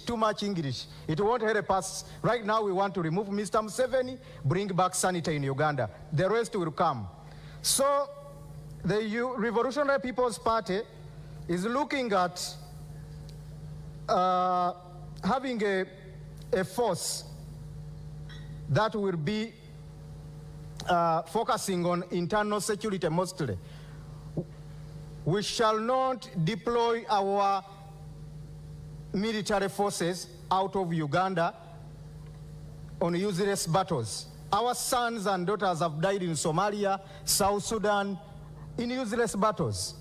Yet they are supposed to protect Ugandans. Just as you said, Mr. Segawa, people are not safe. Mr. Museveni went to the bush to bring about sanity and safety in this country. But people are not safe. There is no safety at all. Insecurity is added on the tortures, on the brutality, and the country totally just needs a change. The Revolutionary People's Party is also looking at motivating the police forces. At least the minimum salary a police officer should get will be $500, in addition to an allowance which will be given by the federal governments in the different regions. And we are going to recruit these police officers according to their regions. It doesn't, why does a DPC from Kiruhura,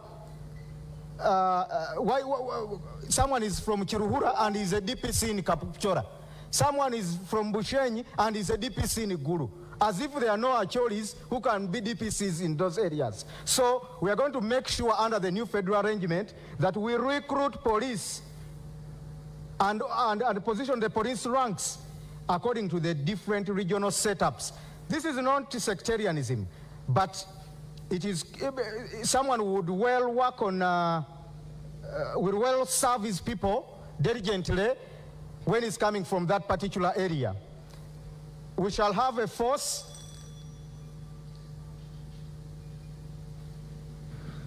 All right, thank you so much. As we do continue to look to peace and security candidate Gregory Mugisha Muntu, you're one who has served with the forces, the Uganda People's Defense Forces. Currently, we see a distortion of order in security in our country. We do have, for example, the Uganda police right now that should be supporting the Electoral Commission in this election cycle. Not new to the eyes and ears of Ugandans. You have seen, and we have seen, deployment of the Uganda police forces as well as the UPDF. We have also seen incidences where the UPDF has captured some people, taken them to the basement, a duty and responsibility that falls primarily under law and order, which should be the mandate of the Uganda police. So we see a breakdown in the system and the dissemination of peace and security in our country. If you were to be elected president, how would you reinstate the rightful order? What's the rightful order anyway to begin with?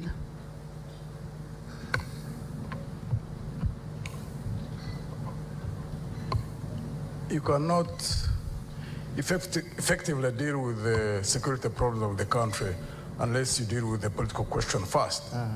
Because the army, the police, intelligence services are involved in unlawful activities because of the wrong orders they get, which are rooted in politics, because the top just wants to hang on to power. There are many officers and men in all those forces who love the country as much as we love it, who are well educated, who are well trained. So once there is a conducive political environment that is deliberately created, they can professionalize all those forces. That's one aspect of security, or the cause of insecurity. There's also another aspect that causes insecurity in this country. You can't have security unless you eliminate poverty. There are many places where we are going through the villages. People are staying with animals in their homes. Because if the animals are outside the homestead or outside the house, they stay with animals inside the houses. If they stay out, because of the desperation of the people, they steal those animals. Now, when there's that nature of insecurity, even if you have 500,000 police officers on the beat, you are not going to control people who are desperate, who need something to eat.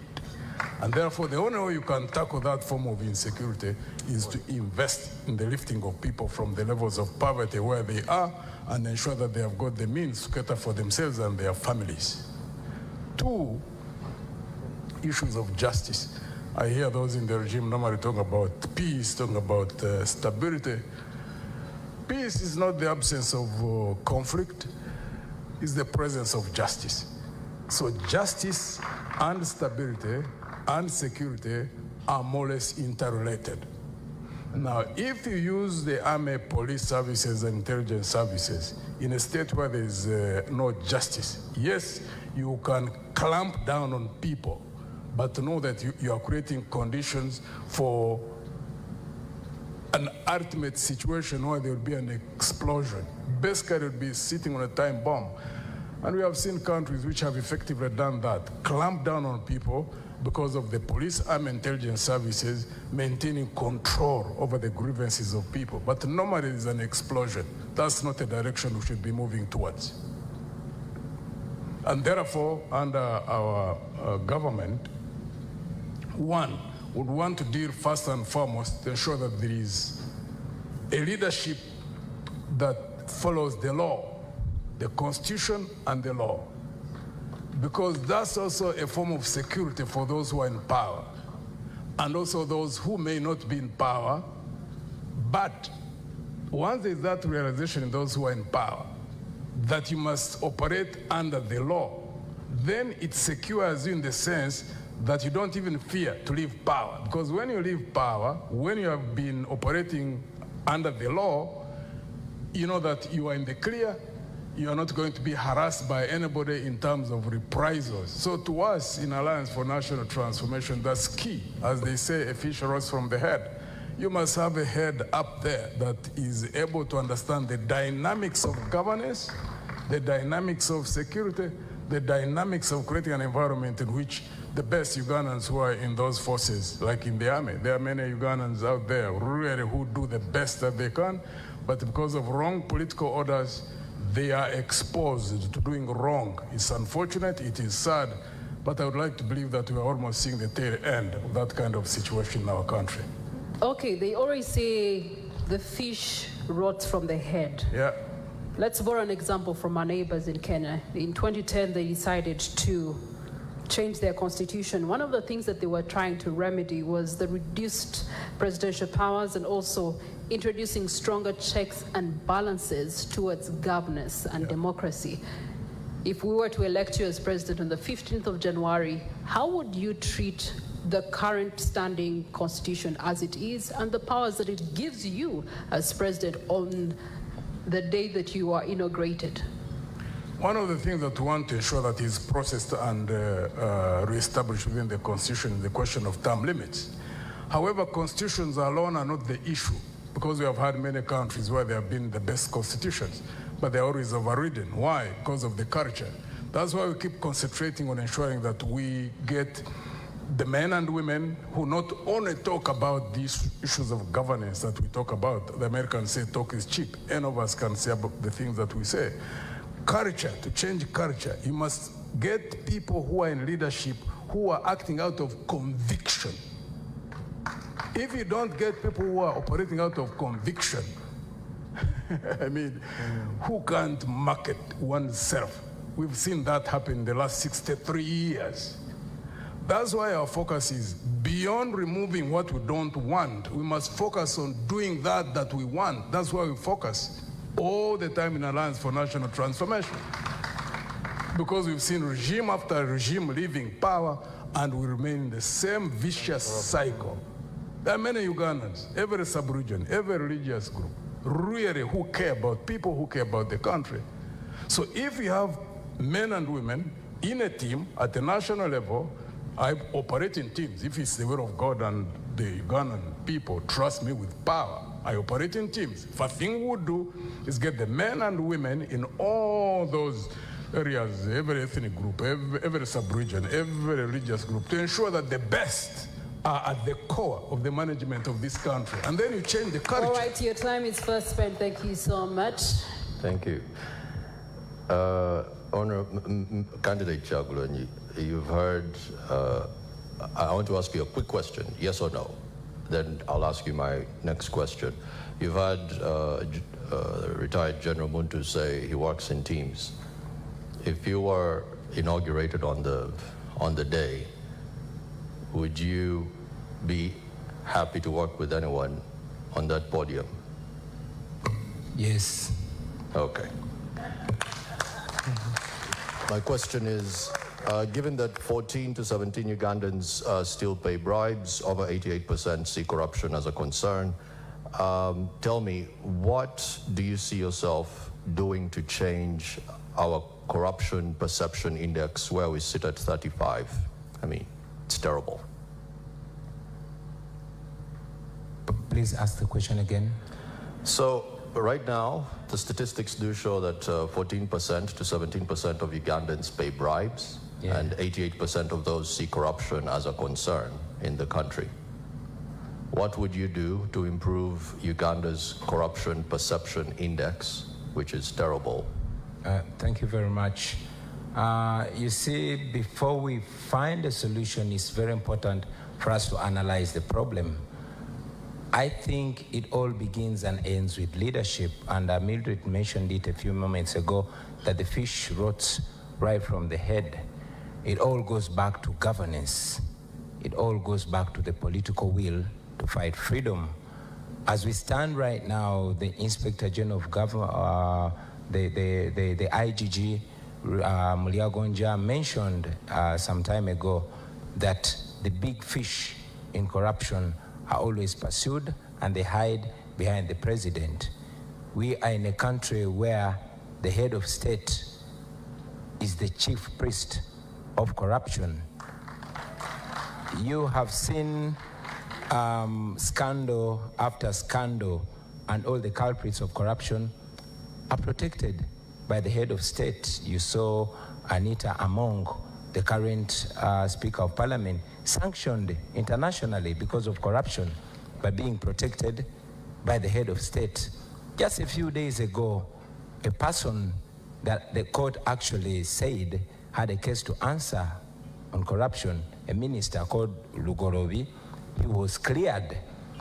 Meanwhile, on the same day, other people were being arrested. There was allegations around parliament, allegations of corruption, and the leader of opposition, who happens to be in presence today, wrote to the IGG to investigate those cases, and the IGG went mute.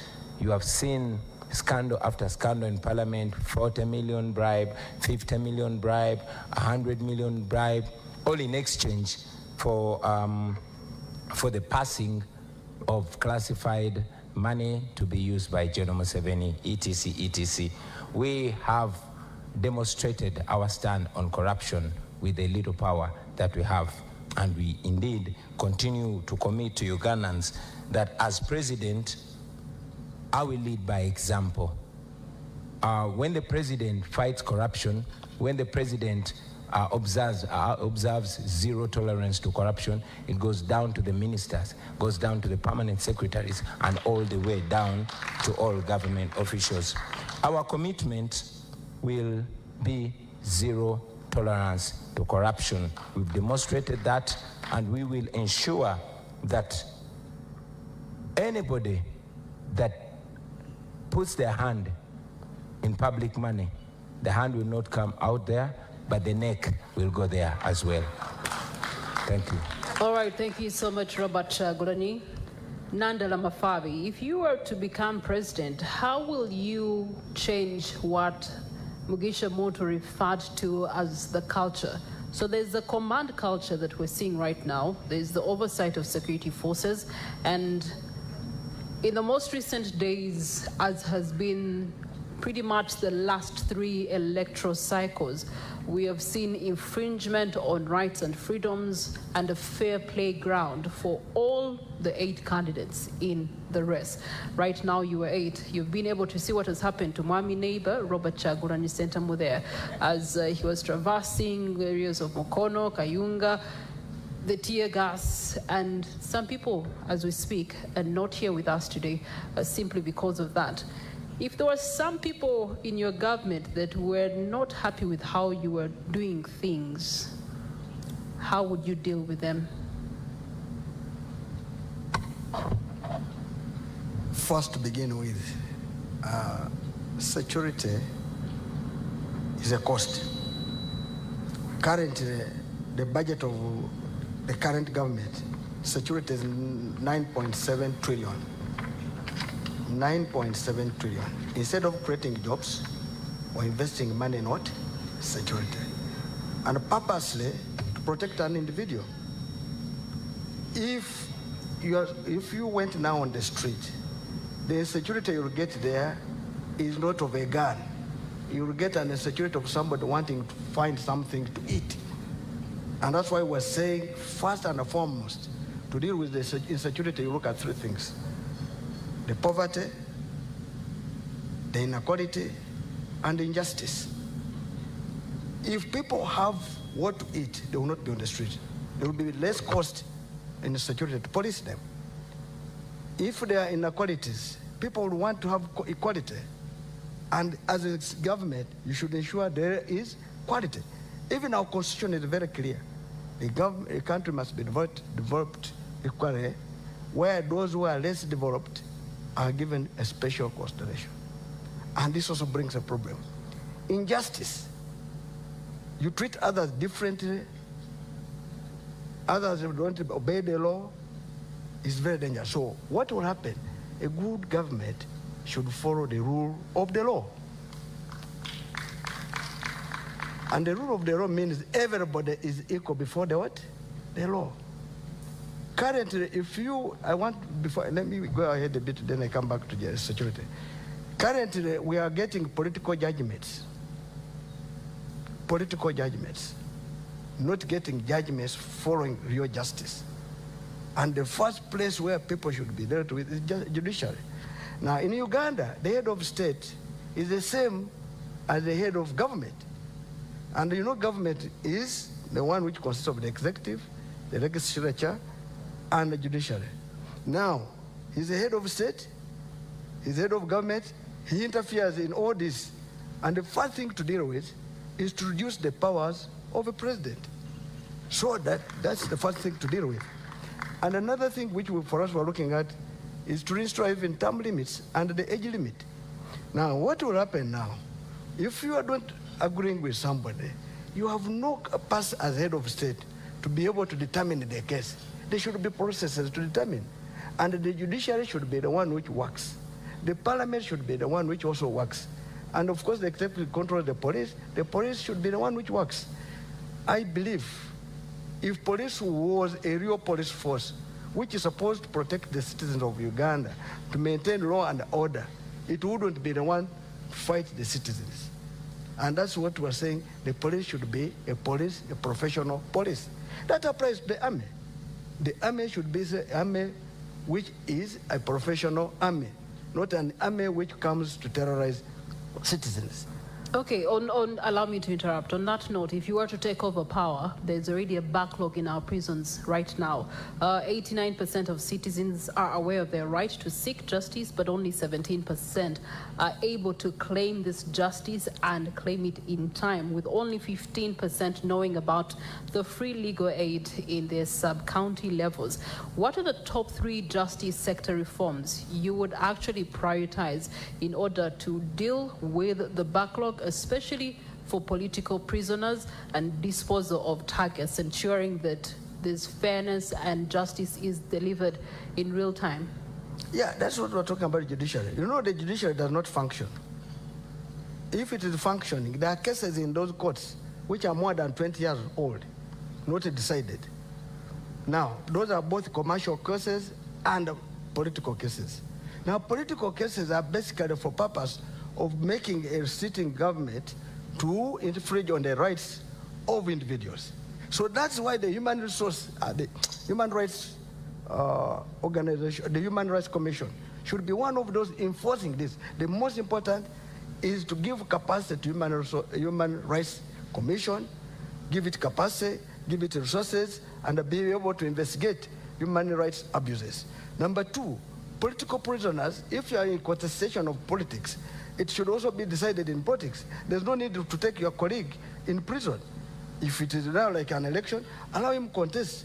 Don't curtail anybody's rights. 3, access to justice. Of course, many people don't know their rights. And because even the access to justice sometimes is very expensive. Let me give an example. You go and get my mother deep in the village in the mountains, who will not know her rights. To go to court, you move maybe, say, 50 kilometers. What time will you reach court? You have mentioned the cost of justice. What strategies would you deploy to reduce the cost of justice? First of all, employ professional judges. You should not employ cadres. You should employ people who know their work. Number 2, you should ensure that there's public awareness. Where there is no one able to get justice, let's say getting a lawyer, the state should be able to provide remedies and make sure the person is represented. 3, there must be civic education. The civic education must be on radios every day, telling people that should you have this is what you should follow. This is where you should go. But here already was only talking about elections and PDM, what is not useful for now. This is very important, and that is a deliberate effort. You must invest in it. And of course, there must be also audit of judgments.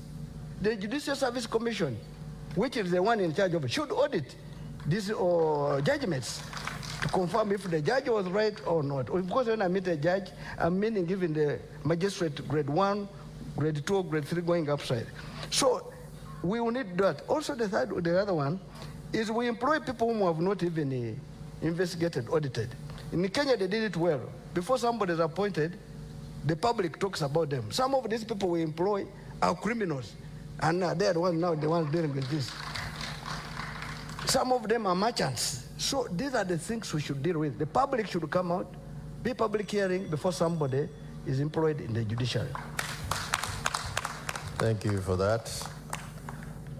Mr. Mabirizi, there's an act in a certain country called the Pose Comitatus Act, and it basically prohibits the army from operating domestically.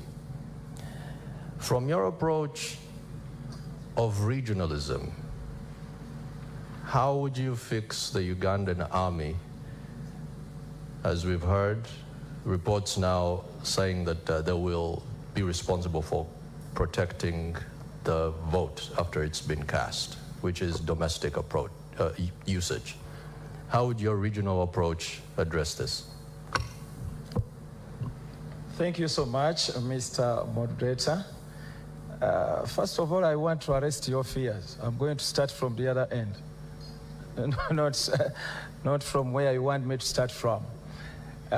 You've heard me talking about regional governments.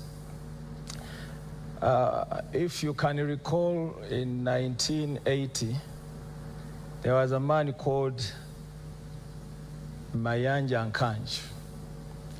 Mayanja Nkanj, he could raise out his two fingers. The two fingers representing, number one, the government of peace, number two, the two governments. And those two governments, we are talking about the regional governments. And when it comes to regional governments, we are the CP, we are the architecture, the champion of federal. So we are talking about federalism, the tangible one, which can work to solve all the problems of Uganda. So in a regional government, where I've already told you that there is share of power, so the recruitment of soldiers, the policemen and so forth, it depends on the population of the region, or per region. Not only that, but in every region, because it is in the set of a federal government, in every region, they have got judiciary department. In that small government, if in courts call them small governments, they have a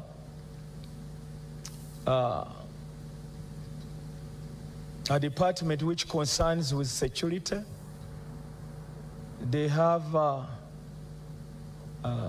people who are responsible. They have ministers who can carry out different work in different departments.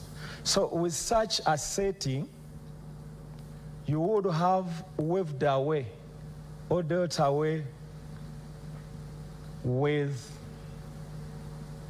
only one man having all power on everything. So when you do that,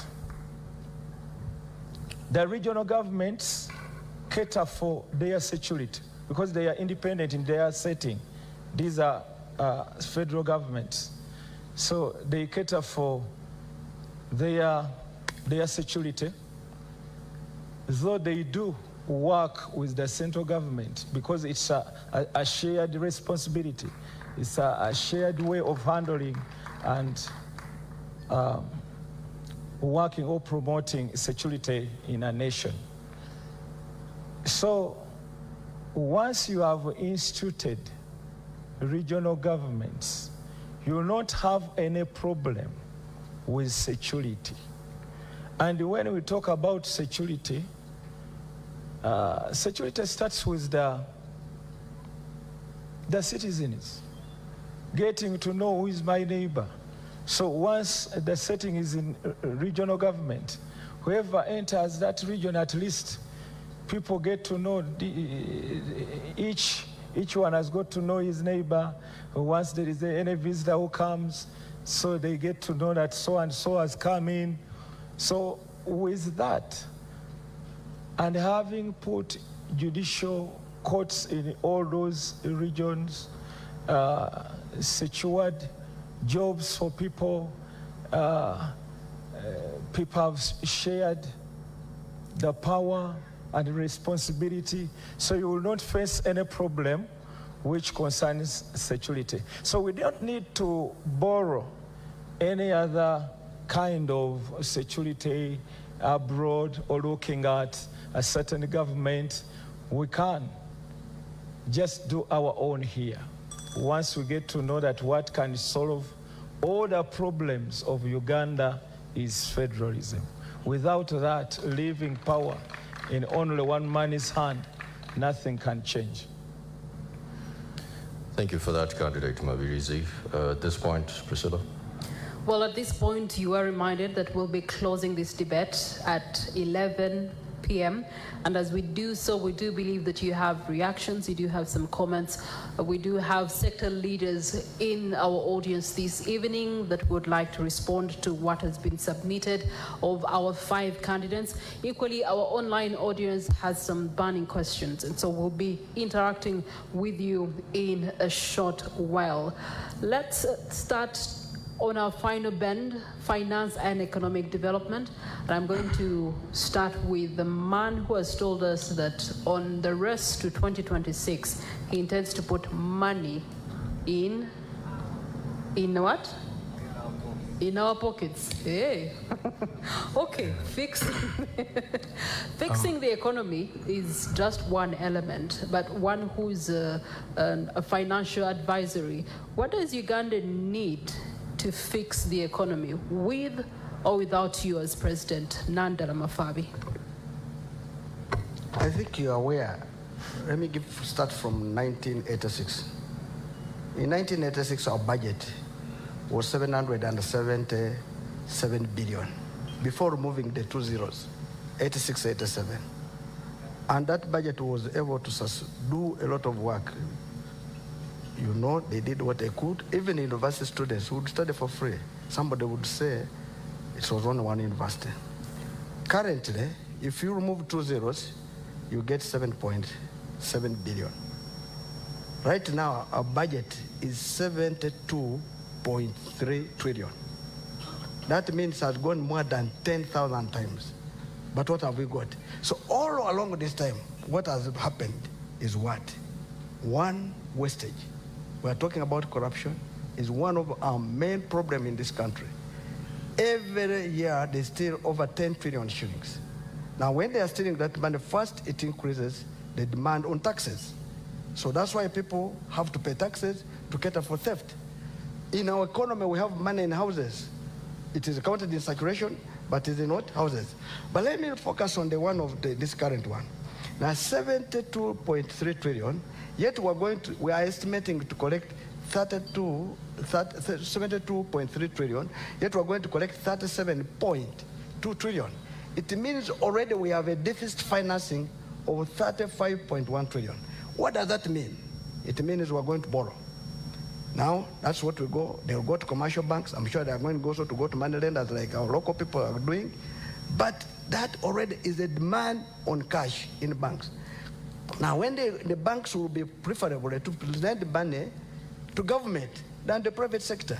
So if the private sector does not borrow money for investment so that it can be able to generate jobs, because if I went to the bank, I want to borrow money to put up a maize mill, but because of the cost of the money, I will not go there. Eventually, that means that investment will not happen. Now, jobs will not be there because the current government will be the one going to the commercial bank to borrow. That's what we're calling crowding credit, which is meant for the private sector. 2, if people don't have jobs, there will be no power to consume. Because if I've got a job, I will have money to buy goods and services. And when I buy goods and services, that's when I will also be paying good taxes on consumption taxes. But since I don't have capacity, I will be remaining a beggar. Speaking of taxes, I Naloga Priscilla Regina, I am constantly paying taxes. There's more taxes that are slapped on me ever so often. In short, what I'm trying to say is that the tax base remains the same. How do we expand the tax base? I think if you had listened to me, you would have got how you expand. Because I've said, if you have overcrowded You have crowded the credit for the private sector. There's no investment. If there's no investment, there's no employment. Anybody who is employed pays taxes by either consuming goods and services, if it's not at the pay as you earn level, but at a certain level, you'll pay as you earn, which is a direct tax. Now, how do we do this? First, we must release credit so that the private sector is able to access credit at a lower interest rate, so that it's able to invest and get a return. Currently, the country Uganda we're living in, everybody now, if I'm not mistaken, every village you go now, there are money lenders who are lending our local people maybe 100,000, but they're charging 50% for only 1 month. Already those are the ones depriving those people to remain in poverty on a daily basis. Now, how do we go about it? We must expand the tax base. We shall expand the tax base if the government reduces its appetite for money which they are wasting. Cut corruption, you see defense, 9.9 trillion. If this money you invested it in productive sector, like agriculture, it will generate more money because that will create jobs. And that's what we're saying, it must be invested in better places. Insecurity will go down quickly because the biggest insecurity is because of lack of jobs. 3, currently, 14 people are the one maintaining 86 people. Now that's very dangerous. A country which is full of beggars is very dangerous. And that's where we are saying we must cut it down and make sure that people can get it. And that's why in agriculture, we're talking about cooperatives.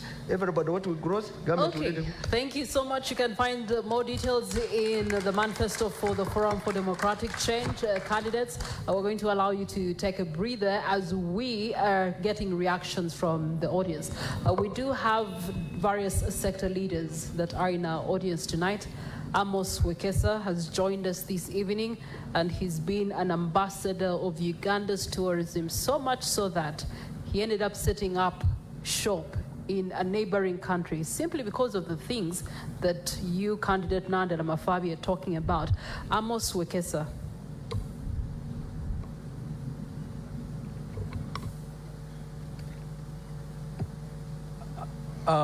Good evening. I'm not a politician, so I don't know protocol very well. It's been thank you so much, NTV, for inviting me this evening.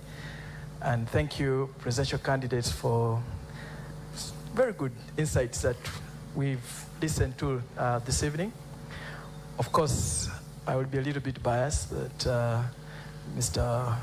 Honorable Munti did a fantastic job in dissecting tourism. I was actually shocked that you related it to everything else, to security, to the market. Yeah, if 4 million tourists arrive Uganda, each of them will eat 2 eggs a day, and they spend an average of 8 days in the country. You just do the mathematics. An omelette, they will be willing to pay $10 for an omelette. You know, you just grow the economy instantly. I also say, when Honorable Chagulanyi, you had a very fantastic write-up in the manifesto about tourism. I was actually very impressed. I think my only concern is that it's not being sold well. I think we need to sell that dream. Yeah, it needs to be sold a little bit more. I also want to say that tourism, the reason why they say tourism is Uganda's lowest hanging fruit is because of the potential we have. The great weather, the mountains, the lakes, the rivers, the people, the culture. It's just so low. And then tourism this year earned the whole world about $10 trillion. But if you just remove the $10 trillion and put on the side and go just for sports tourism is one of the fastest growing sectors. And Ugandans are extremely very talented. It's just that a lot of them don't have the opportunity. This year, sports tourism earned $800 billion across the world. By 2032, it will be earning $2.2 trillion just by doing sports. Amos Wekesa, in the words of the incumbent, therefore, one of our biggest challenges as a country is that Uganda is not a brand. Every Ugandan must talk about this brand called Uganda. We're going to put the shelves out there. I would like to hear from the candidates what type of brand Uganda will be, because right now it's a brand which is partly majorly not known. If it's known, it's not known for the good things. What kind of positive brand can you guys put on the shelves in the world? All right. Thank you so much, Amos Wekesa. We also do have Yvonne Mpambara that is on the floor this evening, and she too has reactions. Yvonne?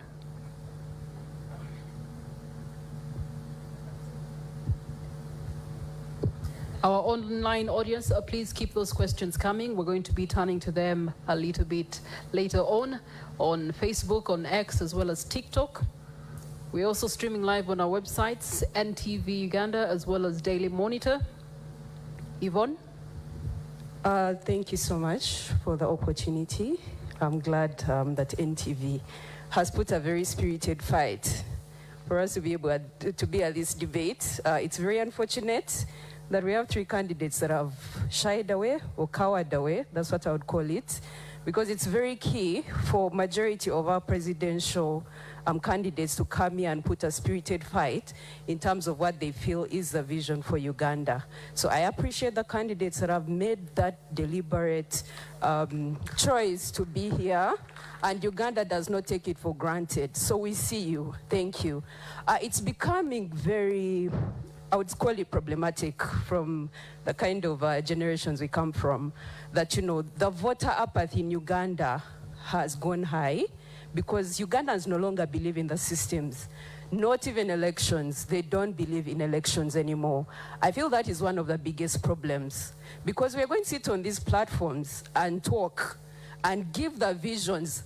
Alternatively, majority of you have very good visions for this country, but we don't want to lie that Ugandans might not be listening because they've given up. What is the vision to make Ugandans believe again? Past just the normal words we put out, past the manifestos. Sometimes we are too lazy to read these things. I don't want to lie to you. So we don't see the vision from those booklets. We don't see, what do we do to bring the hope back to Ugandans, that Uganda can transform and become a better country where all systems work, where we believe in the kind of leaders we're putting in place, where we are sure that we are all included. I'm seeing so many men seated in front of us. What makes you think that the voices of women are included in the discussions you're having? These are tough questions, because we feel as good leaders, if you're going to cover for majority of the population, what is your fight? Is this largely about competition just for presidential, or you have an actual voice for saying we want all Ugandans included? All right, thank you so much, Yvonne. I believe the candidates, you've gotten her point.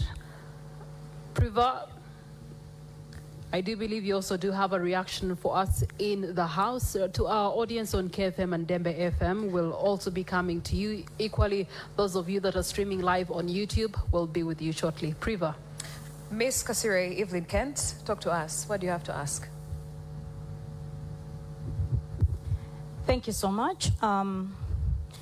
My Evelyn Kent Kasiri, candidate to Manempi Kampala, under need flag bearer. My question goes to Nandala Mafavi. In considering the high living costs in Kampala, what plan would you have, it being a city, to help Kampala people have a better life? And the second question is, at what point in time did you make up your mind to use money in your pocket as your slogan, considering we had presidential candidate, a need presidential candidate, Joseph Kavleta, who has been using the same slogan since the 2020 elections, and assuming he had been nominated, would the two of you still have carried the same slogan? Thank you.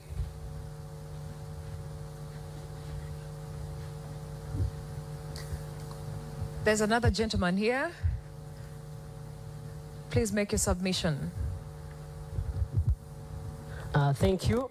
My name is Agaba Mzora, and I'm from ANT Party.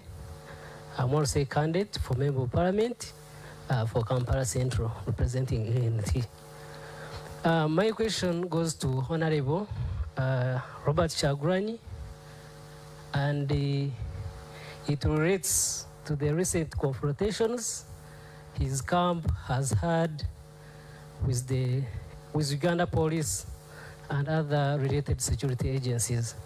It's quite unfortunate because previously, especially people from the security sector have been telling us that Ugandans were telling them that elections are boring because there are no violent confrontations between political camps and the security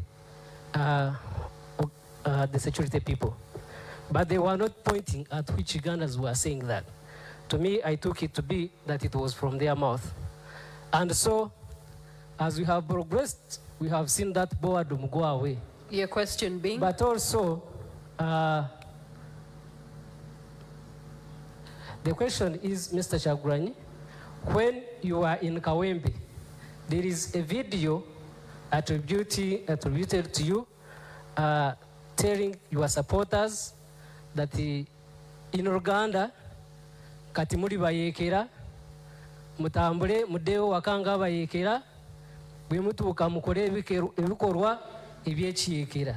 All right. Which means in English that you had told your supporters that you are rebels. As you go home, behave Your like rebels. When you reach home, act as rebels.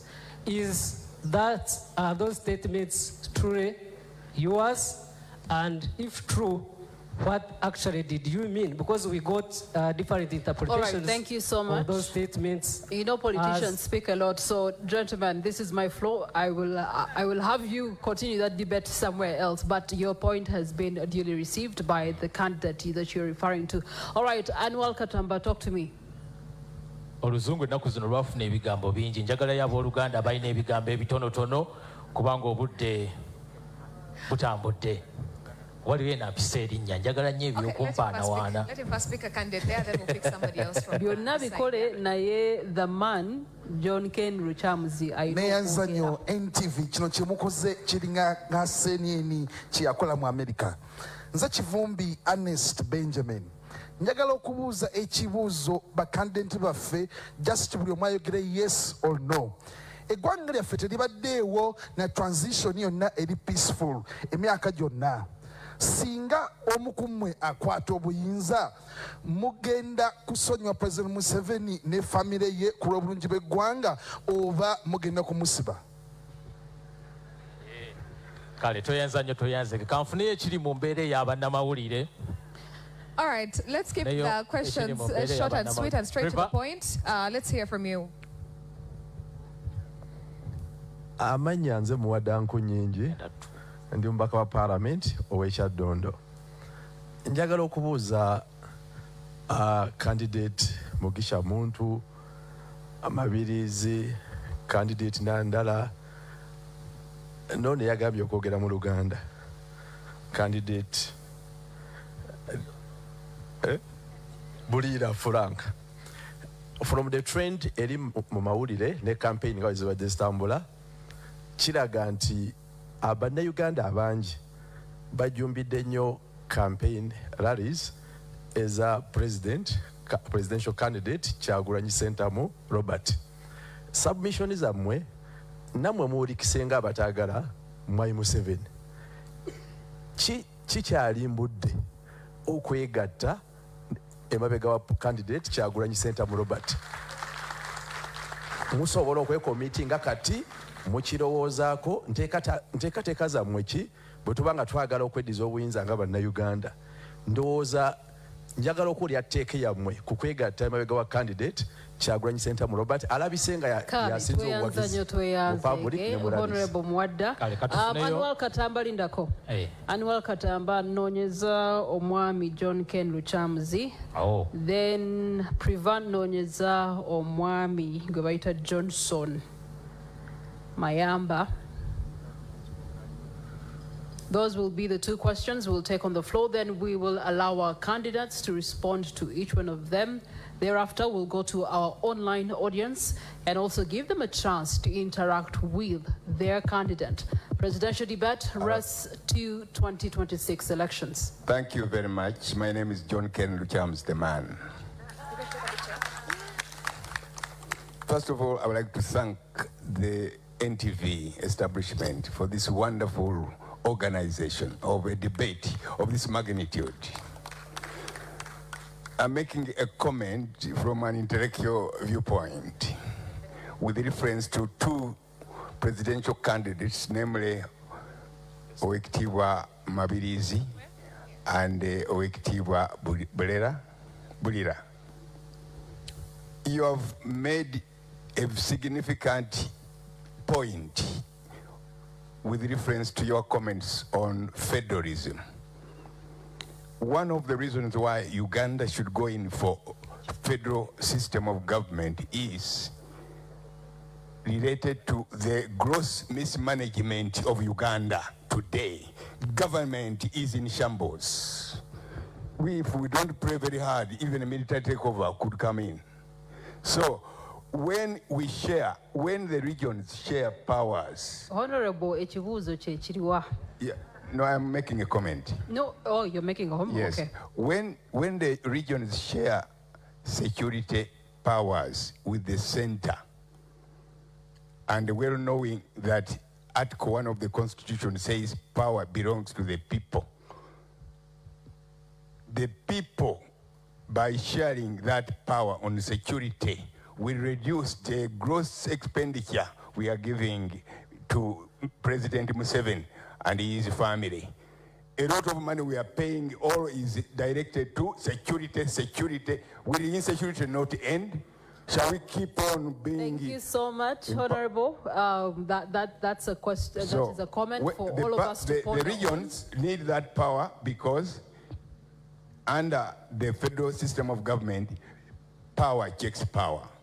Power from the region checks the State House, for example. But the district has no capacity to check the State House on corruption. I hope you understand. Thank you, Honorable. Thank you so much. Let's listen from Johnson. Thank you so much. My name is Johnson Mayamba. I am a journalist. He said democracy dies in darkness. We have covered this presidential campaign. We are covering the trail. We are covering the debate. And on a daily, a journalist is hurt. In all your manifestos, we've not had ourselves in them. What are your plans for the fourth estate? Thank you. All right. Many questions, 5 of you. I will start with Gregory Mugisha Monto. Responses to the House. To all the questions? Yes, please, to the ones that were directed to you and you feel you owe them an answer. Okay. Thank you. I think one which was specific was from Honorable Nkunyinji Muwada, because he was asking whether we are ready to go behind Honorable Robert Chaguranyi. Well, we are always open to discussions as Alliance for National Transformation, but we've also had experiences in the politics of this country. It depends on the basis on which one would make the conclusions that the country has made a decision. Because I've been in a party called Forum for Democratic Change, and I know that in 2011, 2016, we generated crowds that I have not yet seen in this country. Unfortunately, we didn't take power. So I always know, and I've always spoken out, it's not something that I hide, that winning is one thing, taking power is another. You have to have 2 different strategies for both. So if we are to sit and agree on the strategies for both, rearrangements could be made. I have no problem with that. Thank you.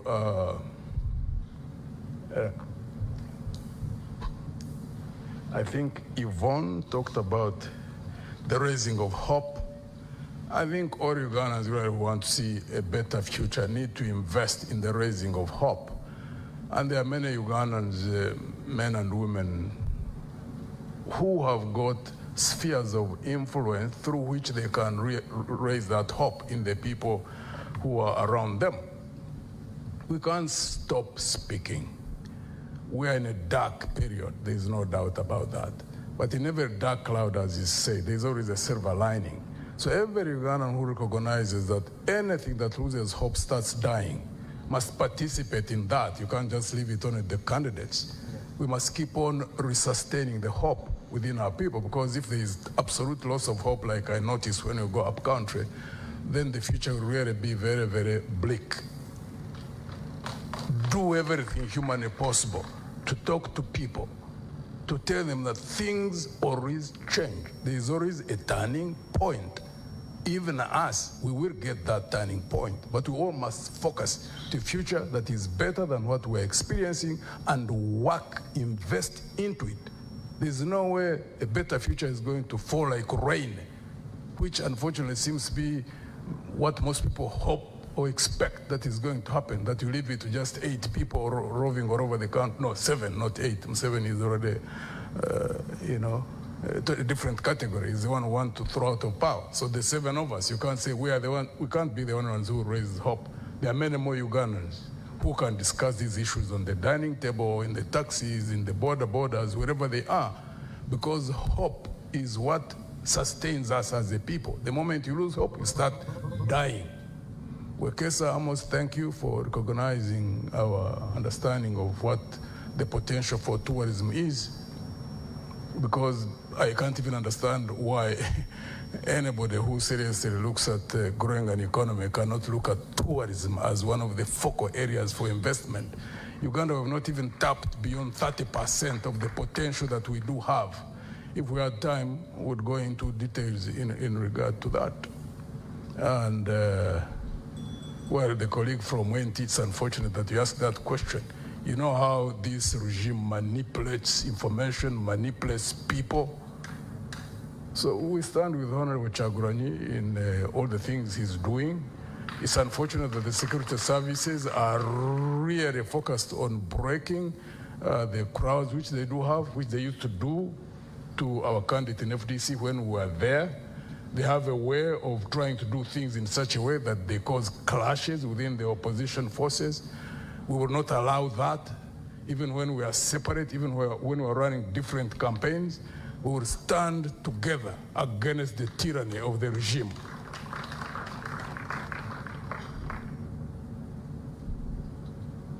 All right, thank you so much.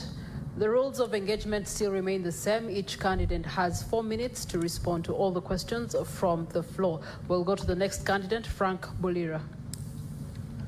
Thank you so much. I'll try to be very fast. First of all, I didn't say that I want to speak in Luganda.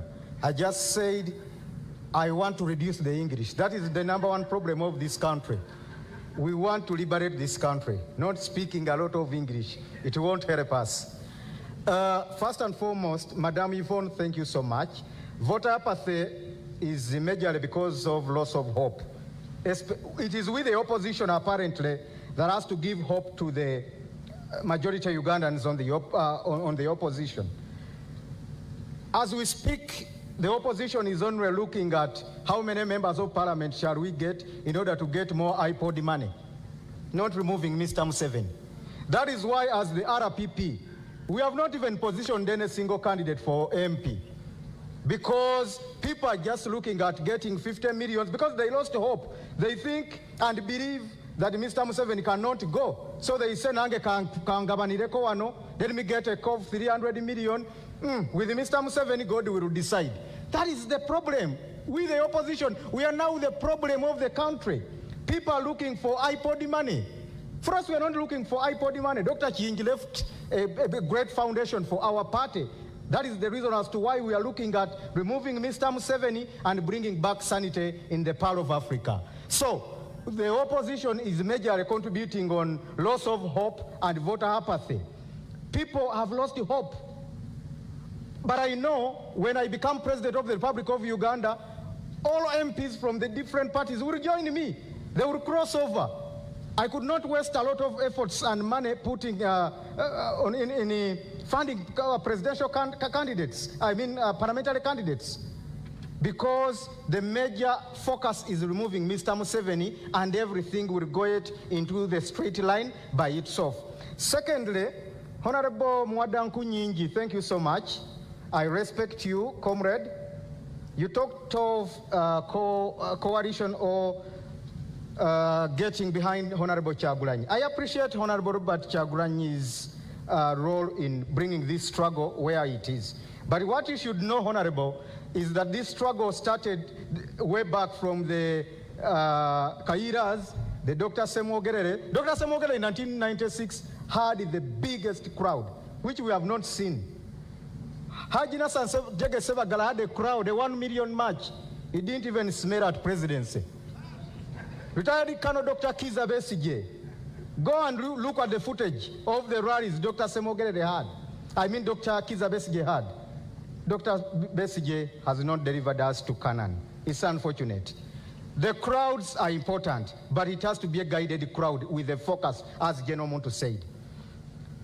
That is the reason as to why Dr. Agre Chiyingi was not staying in Uganda and was feared more than the people who are sleeping here in Wachiso, because Mr. Museveni knows he will contain them at the end of the day. They are not even focusing at presidency. We are looking at removing Mr. Museveni. In fact, I would be the person the Honorable Chagwen would rather behind. I don't want Ugandans to be disappointed again, and at the end, they tell you, I'm the solution to this country. Don't expect me to tell you, we have all the plans from A to Z. I inherited Dr. Agre Chiyingi politically. I have all the contacts and the networks. That is the reason as to why my campaign has started late. Many people have been asking why I have not been campaigning. It's not deliberate. My accounts were frozen. All our funders were intimidated. Mr. Museveni called Sheikh Maktoum, the king of Dubai, and told him, unless you are opening up UAE and Uganda, don't support this guy of Dr. Chiyingi, because he knows Dr. Chiyingi has investments in UAE. President Hakainde Hichilema of Zambia was intimidated. My container of T-shirts from China was confiscated. Candidate Frank Bulira, the good news is that they should all come behind me. I'm the only person to redeem this country. Thank you very much. And the good news is that you're seated next to the man himself, Robert Chagulanyi Sentamu. What saith you to the responses that have been presented on the floor this evening? My response would be Naimulira. Thank you very much, Mildred. I feel at loss because as a present victim of security, I did not get opportunity to be asked for a comment about security, and as a way of blocking and bridging, you would allow me just to wrap very quickly my comment on security. And it all goes back to state capture, because that is the problem. Every institution of state is captured, including the military.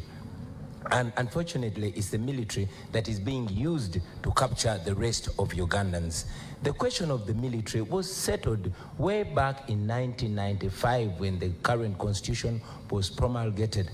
And Article 208 of the current constitution is to the effect that the UPDF shall be non-partisan, the UPDF shall be national in character, and the UPDF shall be subordinate to civilian authority. Unfortunately, that law is nothing more than the paper on which it's written. Now, the UPDF is reduced to a tool of oppression.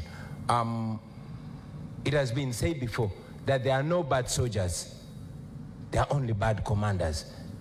And the statement is true with the UPDF, because now you will notice that the problem begins with the appointments. The appointments are done according to relationship, and sadly, according to DNA. You have seen police officers, military officers coming out to make political statements against the law, and nothing happens. You saw Brigadier Koldo Kidi. You have seen General Museveni's son making political statements, and nothing has happened, and the list is endless. Our plan for the military, first and foremost, because they are desperate as well, they need to be paid right in order for the right thing to be demanded of them. And we've made it clear as a national unity platform that we shall ensure that our men and women in uniform, both in the UPDF and police, are well paid, and they will be demanded to respect the people of Uganda. There should be a strict code of conduct. Recruitment and promotion shall be done on merit. And also, it's very, very important for me, on behalf of the National Unity Platform, to commit that while I'm president, I will never, ever use the military or the police to play politics. Now, having made that comment, allow me very quickly to respond to the questions I heard from Mwakesa, and I appreciate your efforts and your contribution to the tourism industry. But we must understand that it all begins and ends with governance. Just go to Google and type in Uganda. Imagine you're outside Uganda and type in Uganda. You'll see what it brings to you. Will that be reason for you to tour Uganda? So it is not us to create an image or a brand of Uganda. The brand of Uganda is being messed by those that are in power, and it is upon us to remove them from power so that we can present a good brand. Uganda is one of the most beautiful countries in the world, and our tourism potential is robust, but it is being messed by those that are in power, because what matters to them is not what the country gets. The main occupation of the state in Uganda is regime survival, not serving the country, not developing the country, not developing any sector. My brother from ANT mentioned that I said, yes, I said that. I've said it many times. I'm saying it right now. I'm a rebel, but I'm a legitimate rebel. You've seen the president of the Uganda Law Society calling himself a legal rebel. I'm a legitimate rebel. I'm just like the Museveni of the 1980s, only that we are non-violent. That's the difference. Okay, we are within the law, we are non-violent, but we are rebels, we operate like rebels. Allow me to just stick to what you were talking about. Yes, please. There's a question here from Mr. Chigongo, and he's asking, what are your plans towards bolstering multilateralism as well as bilateral relations? Present yourselves as Ugandans. Let us present Uganda on the same moral standard with our country, with other countries. We want to relate with Kenya. Kenya has a semblance of democracy. We want to relate with democracies, but we are bringing dictatorship to them. Let us level up. Let us have the moral standard. Let us be on the same moral standard with other countries, and we are going to be respected. Now we are not respected, we are only feared. Okay, thank you very much. And you did not allow me to... I'll be returning to you shortly. Right, just you can hold that one. I'll be coming back to you. Candidate Nandela Mafabi, there were questions for you in the room. What saith thee? Yeah, thank you so much. First of all, with tourism, my take on that, one, of course, security is important. Tourism cannot come here when it is secure. Number two, we should invest more in infrastructure, the roads, network, and this tourism, of course. Me, I would even go further to talk about the rail line. We need to put back our rail line to deal with most of the things we talk about. Also, the press, we should have a positive press. Voter apathy, yes, it is there, but a thief cannot chase you from your chamber. You must make sure you work in the chamber until you arrest him or her. My proposal to voters, kindly read our manifestos, see which one is the best, and go vote, because one day we shall make it. Amin said that if the referee is biased, when you're playing football, make sure you score a goal where even the blind sees that it has entered, so that it cuts the net and everybody confirms. I think this coming election, if we all voted and voted the NRM out, everybody would see, even if Yamaka will have nothing to say. High cost of living in Kampala, everybody know high cost of living is everywhere. I think you, because you stay in Kampala, maybe people can even afford something, but there are people who are going without anything for weeks. So I want to assure you that high cost of living is a result of cost of production. We have high taxes, we have high cost of production. Now we have talked about electricity, it's very expensive, and that's why electricity is one of the catalyzers to make production. Water, mention it, and in Uganda, the tax exemption are given to foreigners. So we are the one who bear the burden for foreigners instead of the Ugandans. Corruption is also another cost, because when the costs are, taxes have to be put there to tax you, so that's they're able to cater for the corruption of the 10 trillion. You said, I copied your motto, no. We said fixing the economy, money in our pockets. I don't know if yours is like that, but I'll also give you an example. Busoga College, where I went from, where I started from, it says, Kurakatonda negwanga lyaffe, for God and our country. And the motto of Uganda is for God and my country. Should we also say that Uganda copied from Soga College? On issues of Museveni, you see, for us, we're in this campaign not looking for, we're not in for hate, we're not reaching anyone. What Museveni has done. His 40 years are over. We need to move on. What he has failed to do is what we are saying, it is us to fix it. So we are bringing unity, we need to reconcile this country, we need truth-telling, and this country must move forward. Museveni is just one individual, the country is bigger than Museveni. So for me, I believe we need to have our country united, and should we forgive him, there will be truth-telling. Nkunyinji, you said we should join hands. Everybody knows how to mobilize. For you, you may be mobilizing using music. We don't have music. You may be mobilizing by carrying like Museveni. We don't carry. For us, we go to villages. So there's no measuring tool that you are the best. I think we have to wait until the D-Day. That will be the determining factor. All right, thank you so much. Just a small one. The press, we are sorry the press being hurt. We feel bad about it.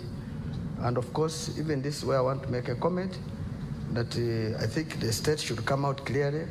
We need EC to come clear about this because there should be fair play. We don't want any candidate to be, his or her supporters be hurt. We need it, Electoral Commission should take charge of the election. But I also had the Electoral Commission chairman saying after voting, everybody should leave the polling station. I thought this gentleman was a judge. When I look at the rules, the Presidential and Parliamentary Elections Act, it's clear says that after voting, a person should stay 20 meters from the what? The polling station. Is that the same way by saying people should go home? That shows there's lack of people of understanding in this country, and these are the people who are going to be the referees. We want to pray to God that they learn the law and understand it. What do you want to do at the polling station by chasing people? You must be wanting to steal. Let him come out clear to tell us. All right, thank you so much. Mr. Joseph Mabirizi. Number one, I want to arrest the fears of voters where they have given up elections. We have got solutions. Have been working on this for 12 years. We know very well that there is vote rigging and so forth. So number one thing that we've done is educating Ugandans about the army we have and their rights, the constitutional rights. When you add the policemen and the soldiers, we have 106,000 soldiermen or gunmen. And the recent census which was carried out, we are over 45 million. And they did not come to my home. So we have already mobilized people who are more than 3 million. If Justice Byabakama decides to announce any other person giving our win to another person, then the 3 million people, us who are not cowards, we shall raise and fight against that. Secondly, we have offered a safe landing for the predecessor to be. And we have already written to him. That's also very important. Then Ugandans getting to know that this is the number of army we have. If anybody violates the constitution, we have to raise. That is very important. And whenever we have gone in this nation, we have carried out baton campaign along with mock elections whenever we go. And that has helped Ugandans to know that the current regime has no support, because whenever we go, we get the ballots, people vote, and there is no place where this regime has got more than 4 votes. So that one is already now known. There was a question about the journalists. You are covered. Once there is good governance, you don't face all what you are facing today. Then when it comes to the question about joining Kyagulanyi, I sat with Mr. Kyagulanyi Slice in his house. Then from there, I wrote to him twice. I'm born again. We sat in your house. You don't recall me coming to your house in Magere? You have forgotten? So I did. I'm born again. And I have written to these presidential candidates about joining hands. They endorsed, they received the letters. They didn't turn up. So what do you want me to do? Then another thing, these people opt for going to courts of law, yet we know that the courts, they are in the hands of just one man. Then they are promoting the governance, which is the same as the one we have. For us, we advocate for federalism. So our plans are so different. That's why we cannot join anybody. All right. To all the 5 candidates on the floor, as we're looking to our social media platforms and getting questions from the online audience, we also have a desire to hear from you on sectors that have shown immense potential, but yet they are still not given that much attention. Sports is one of them. The creative industry is another one. And of course, some people have not had responses of candidates regarding protection mechanisms for the Fourth Estate. That being said, as you prepare your responses, turning to our social media platforms, someone has put a crying emoji and said, but help me.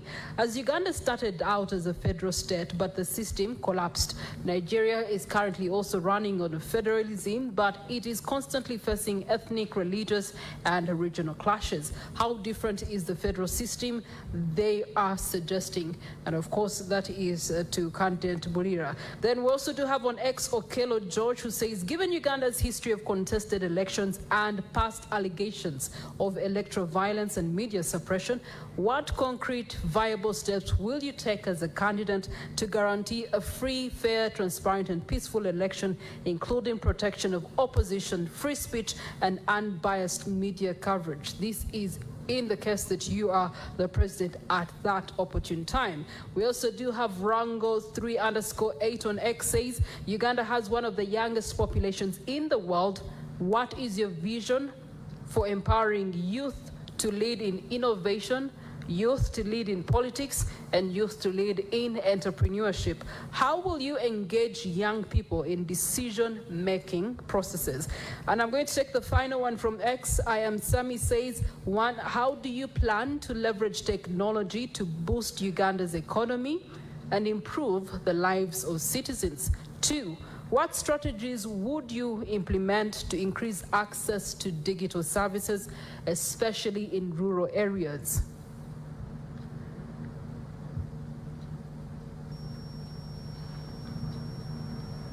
Giving you a minute to digest those. Thank you so much to our online audience. The hashtag to follow is NTV Presidential Debate 2025, sorry. And as we do so, we are also streaming live on Facebook, on X, YouTube, as well as our website, that is NTV Uganda and Daily Monitor. Our audience on KFM and Dembe FM, thank you so much for being with us. I believe our candidates are now ready. I'll start with candidate Bugisha.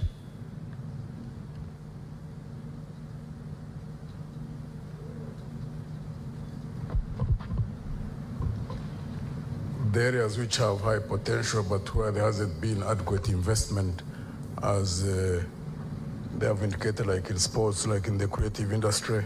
The unfortunate thing is that that process really starts from primary education. Our primary education, the foundation of our primary education system is not being well designed, because you get to understand the different intelligences of the different people between 5 years to 10 years. That's where you get to understand how people have been wired different. We have concentrated more on the academics, and therefore many people who have got talent, like who could be the best of sports persons if there was investment in them, those who are in the creatives, those who can use hands for their skills, is lost at that point.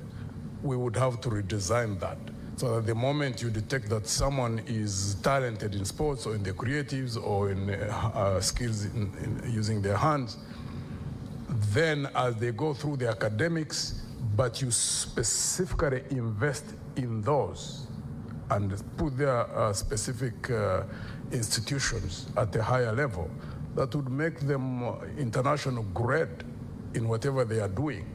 And that helps in many, many ways, because we have seen sports persons, like in countries where they are in the long distance running, or like who are boxers, or like who are good footballers, become almost adverts for their countries, or those who are in music, and also in terms of creating jobs once they expand the industries in wherever they are. So that requires people first who understand that. Unfortunately, this regime seems not to understand that. We do understand it, and therefore, if it's the will of God and people trust us, it is one area which we will invest in heavily. Why? Because human beings, the way we are created, the only way you can enjoy your life on this planet is not just because you get money, but when you do things in which you are wired to do, fulfilling what is being all right, thank you so much. Frank Bulira. Thank you very much. I will try to be fast. First of all, on the case study of Nigeria that you were giving, I think that is an isolated case.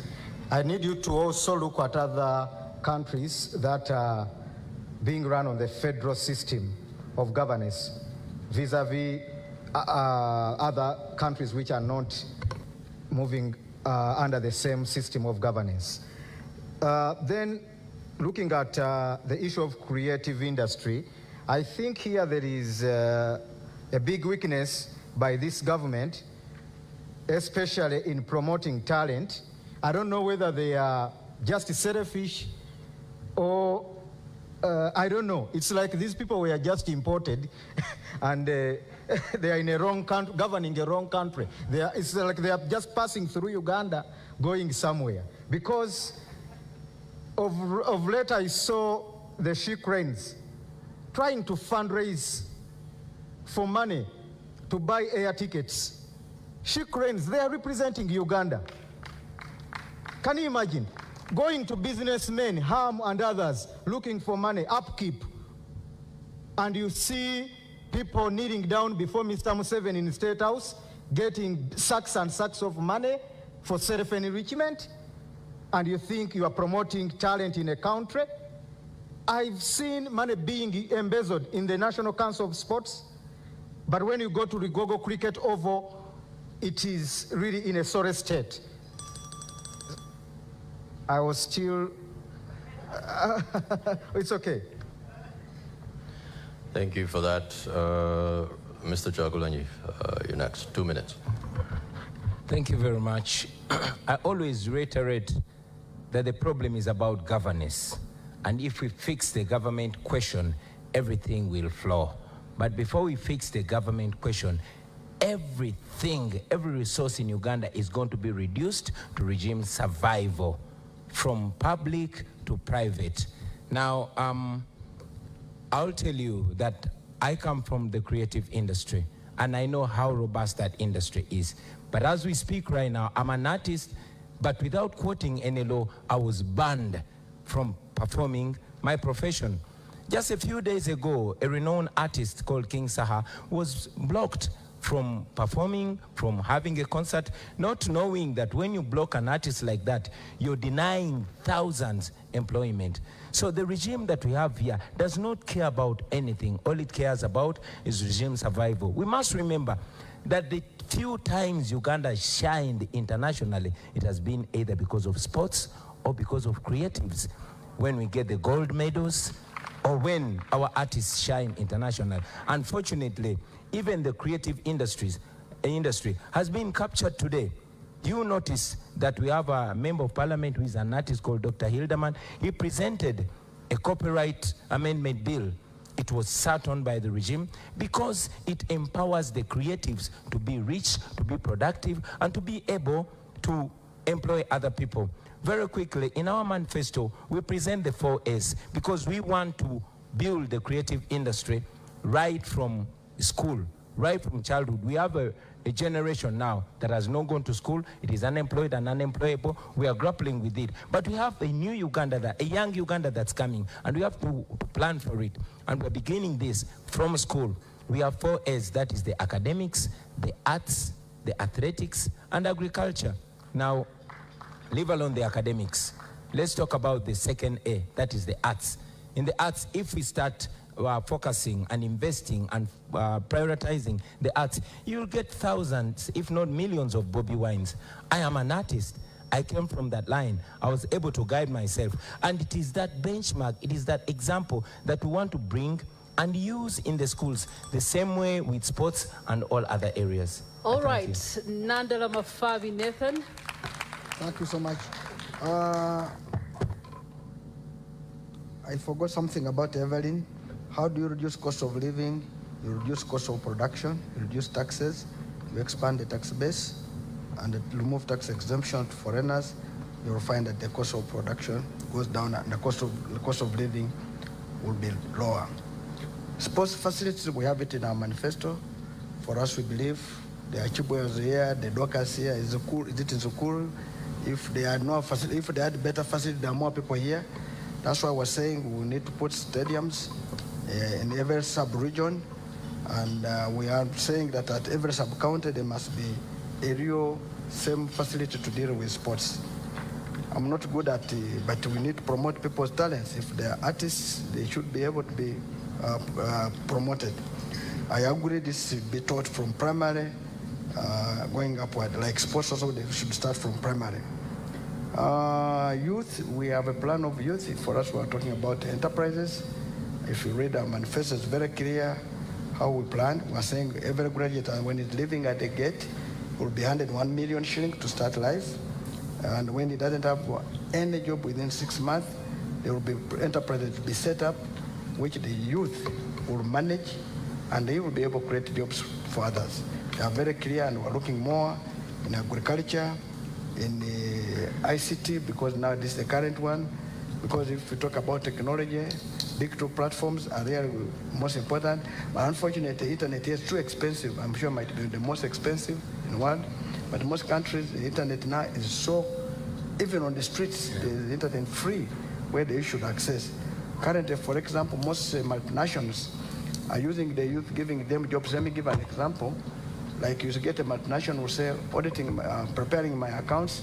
You get a youth in India are the one preparing, and they are using dictators, and are being paid, are being employed. And for me, ICT is one of the most important things. It will also create jobs. On violence during elections. All right, you can keep the rest for closing remarks.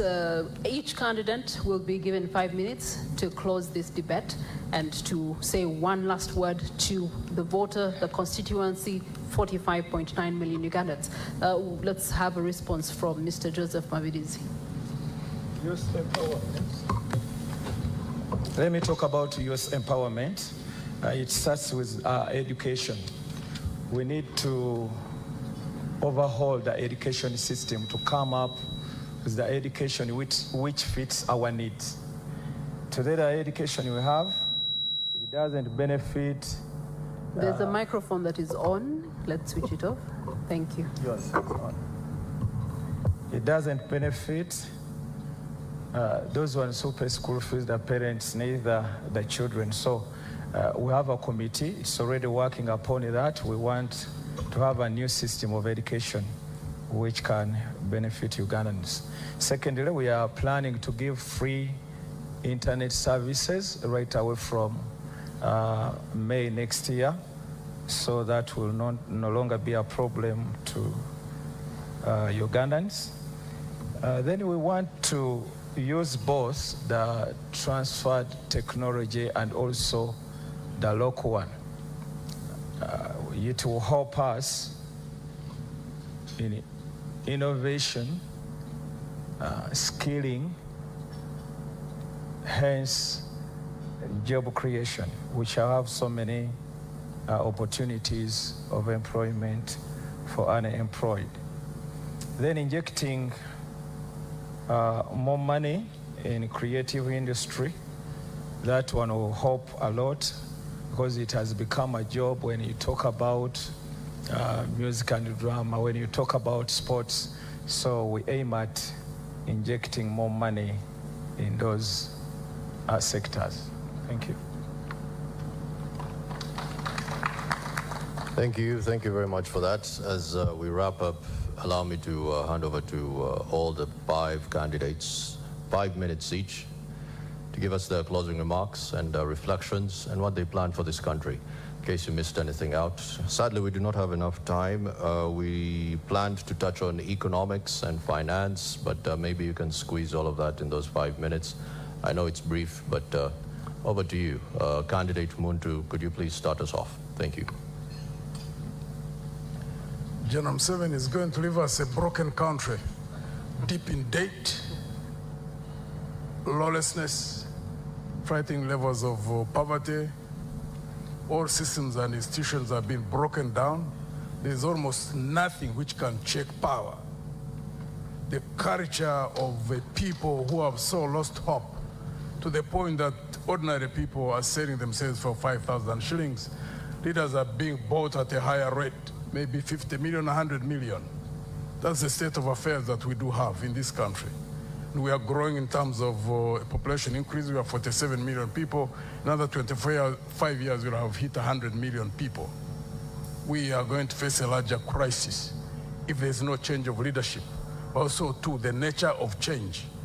Because we have had 63 years of leaders who go in there and they all almost do the same thing, continue moving the same direction. So there must be something up there which most people may not understand. There's absolutely no reason why 9 presidents can all go in giving promises and within a few years they all get drunk with power. What I promise the Ugandan people is 1, integrity,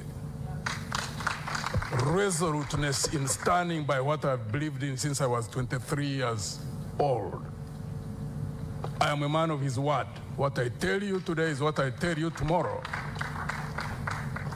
I am resilient.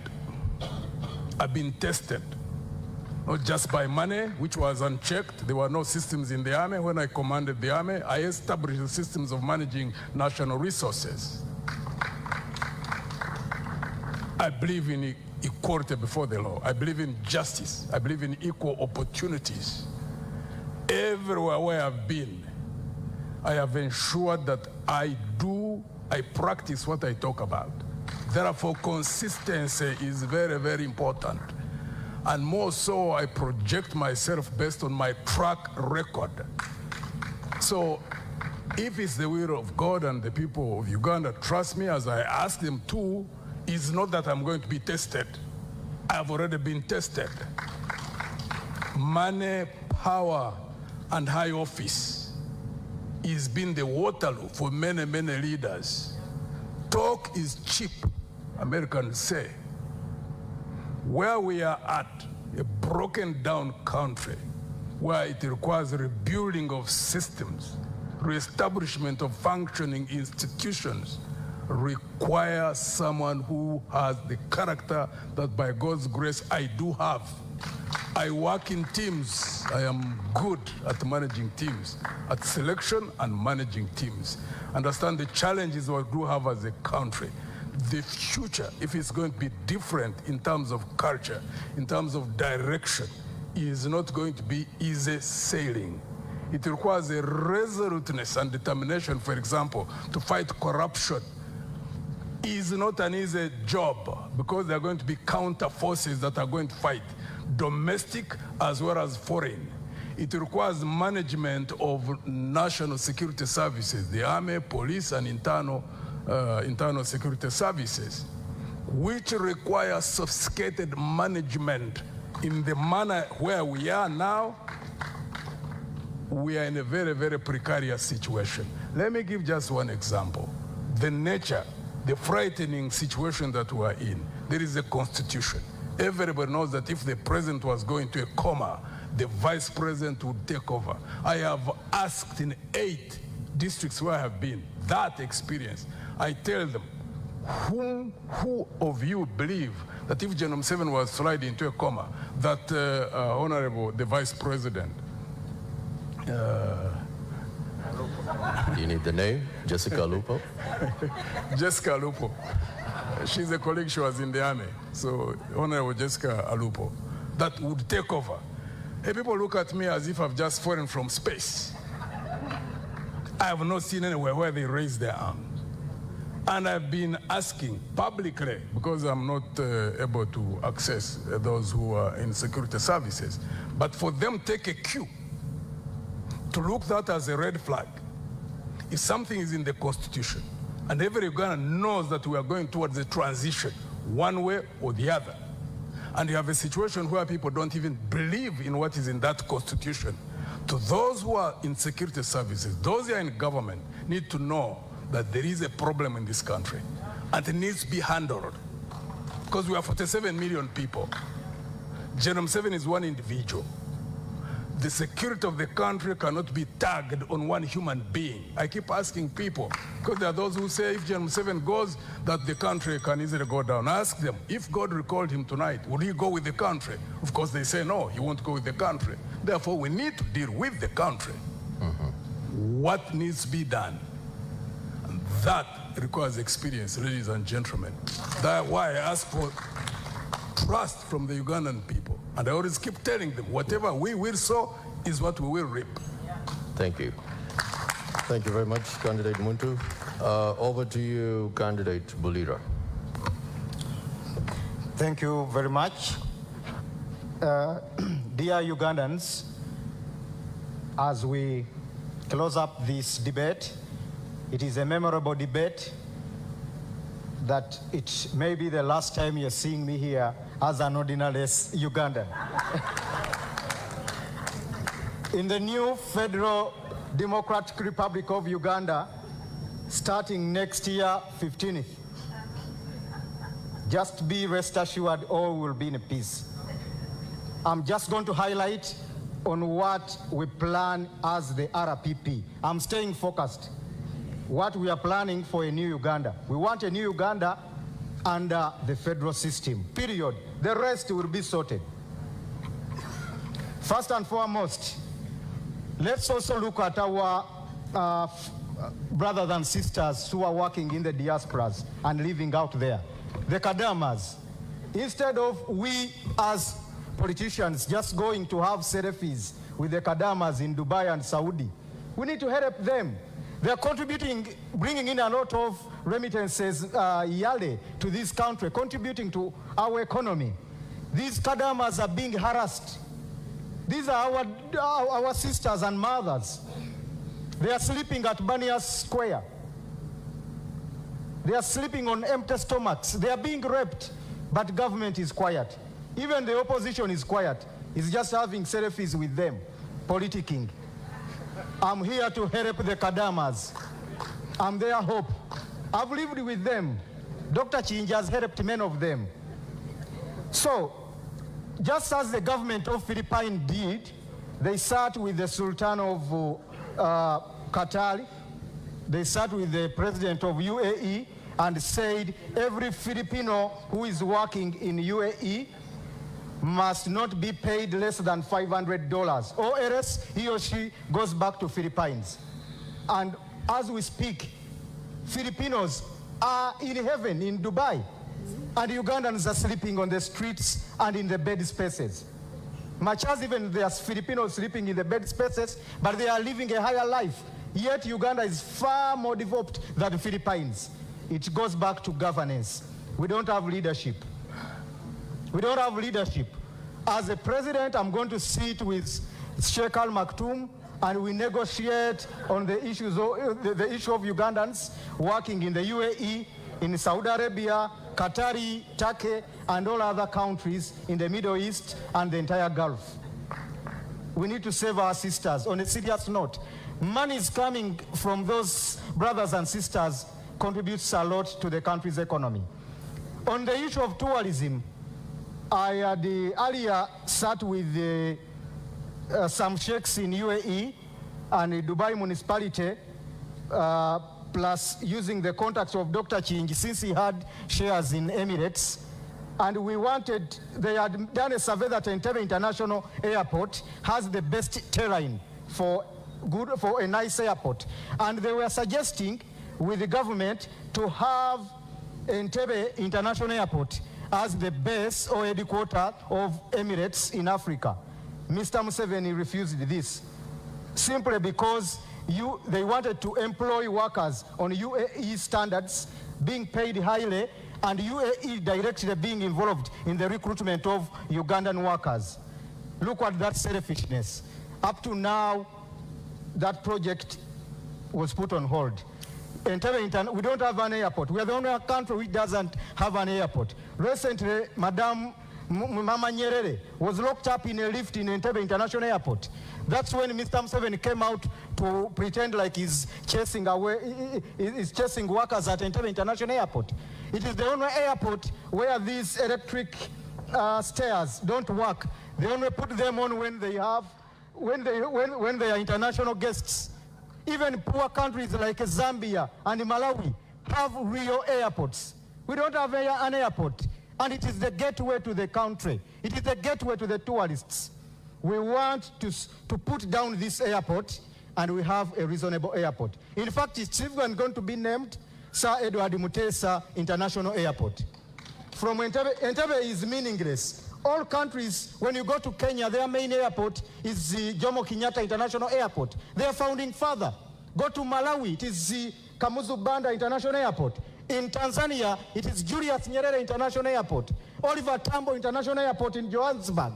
It's only Uganda selfishly remaining with the name Entebbe just because Mr. Museveni doesn't even want to remember the founding fathers, the first presidents, the Obotes who brought about the independence of this country. We are going to construct Wesley Mumbere Airport in Kasese and Omukama Chebambe Airport in Fort Portal, tourism city. Thank you, Mr. Oh, I was just starting. You'll start when they I've not even reached in the middle. You'll start when they elect you on the 15th. Oh, Ugandans need this. All right, so we get to also receive closing remarks from Honorable Robert Chagulanyi Sentamu. Thank you very much, Madam Moderator. Our fellow Ugandans, at a time when our nation is at crossroads, at a time when all institutions of state are under capture, including the judiciary, a time when a judge sits to adjudicate, to decide a case, has not to look at what the law says, but consider what General Museveni wants. At a time when appointment of judges is by a person and yet is supposed to be by the Judicial Service Commission, a time when even a justice of the Supreme Court, Justice Chisache, is in exile because she fears for her life, having disagreed with the status quo. A time when political leaders are in jail, people like Dr. Kizza Besigye for no case whatsoever, where citizens are tortured on camera by those that are supposed to protect them. A time where social media is blocked. Facebook, as we speak right now, is blocked just because one person does not like it. A time when laws are applied selectively, where some people are in prison for apparently being charged for computer misuse. And yet, as a person standing right here, I'm a victim of harassment and threats by the highest official in the military, threatening to behead me.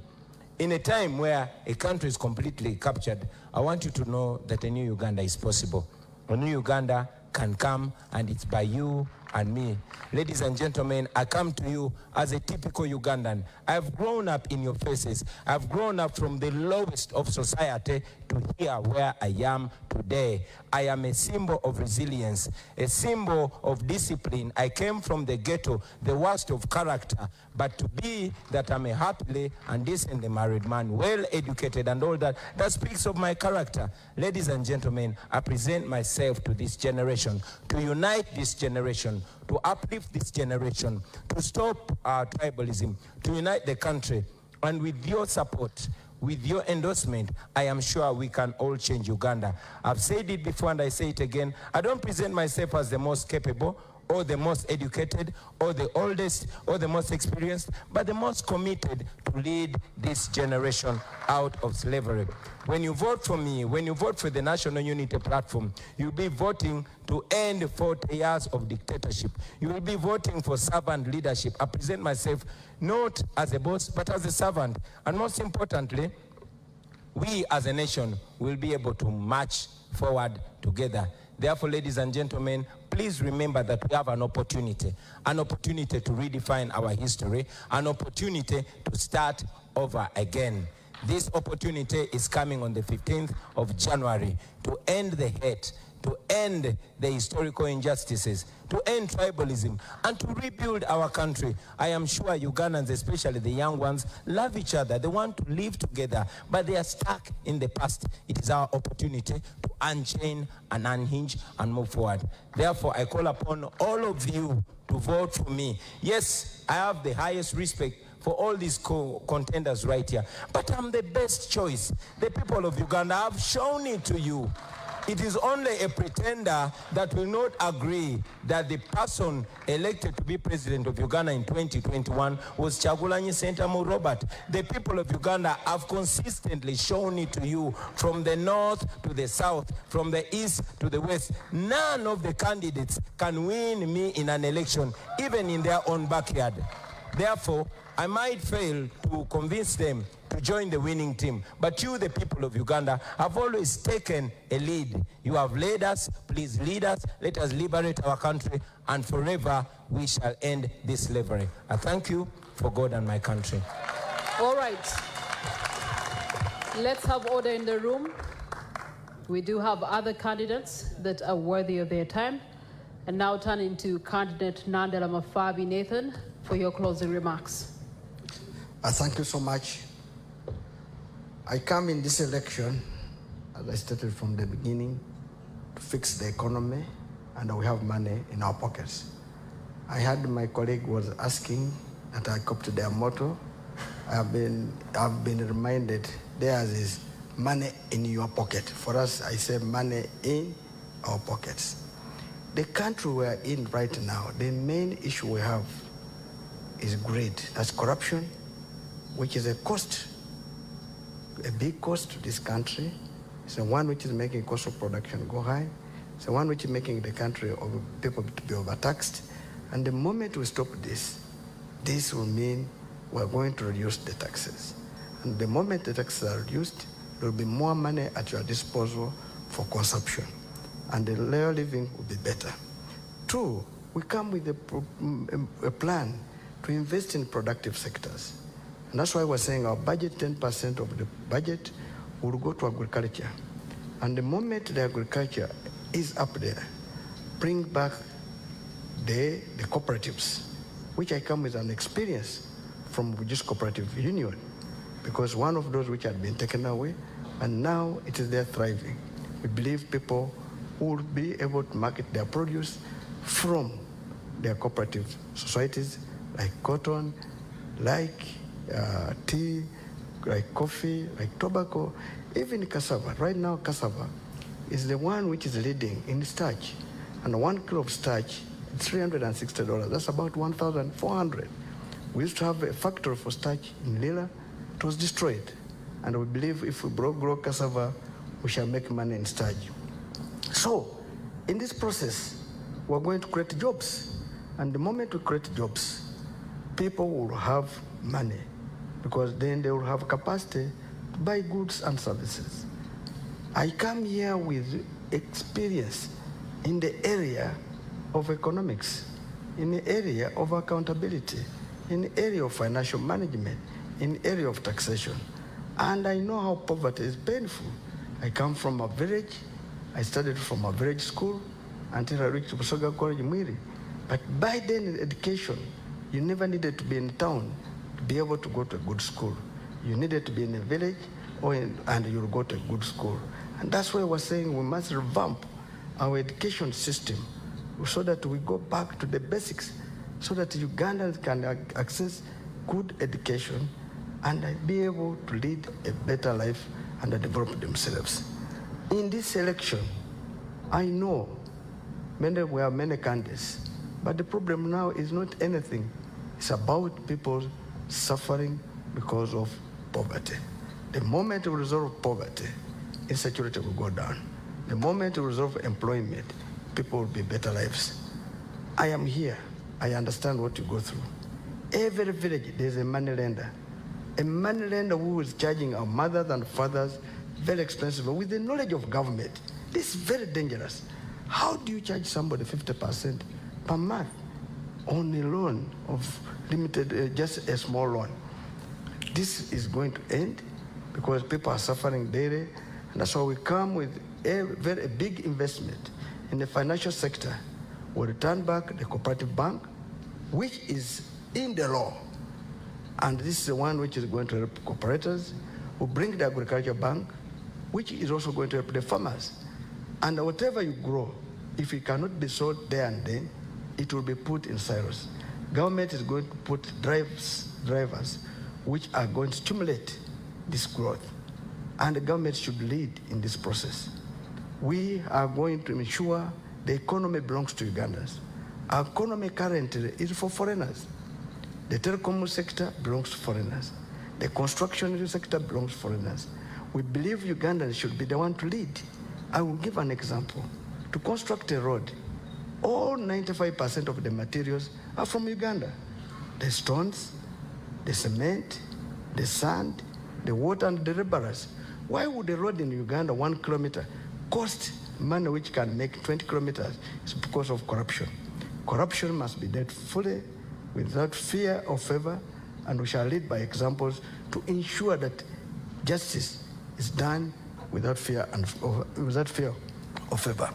The judiciary should be a judiciary which should be there to do work, not to do political judgments, not to really sit on cases, and if you cannot work, in my time, you'll not be in that judiciary. Because justice delayed is justice denied, and this cannot be acceptable. I look forward, if you lend me your vote, I am the best candidate of all the 8 candidates, because our problem now is poverty, which needs to be resolved. Thank you for that. And our final candidate, Mr. Mavidis. Thank you so much. I'll speak a few words so that Uganda don't miss out on this. The problem we have in Uganda cannot be solved by just electing in a new leader. We need to change the system of governance. And the only system that can give us a true solution is federalism. You can recall the last time people, all Ugandans, shed out tears, it was when the government of late Sir Edward Mutesa II was overthrown by gunmen whose deputy was Nadiope. That is the government which was running on federal system. So without addressing that issue, even if you elect who in the same system, that person will be a dictator. So what we need to do is to look into the governance system.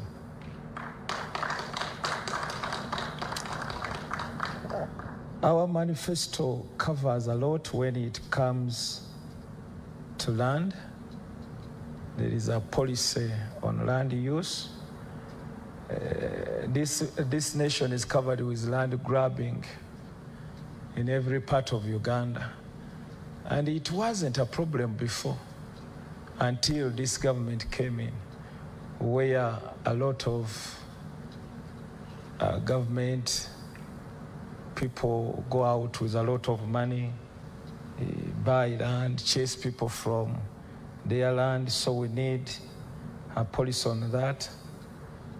We want to make environment conservation also a point where we want to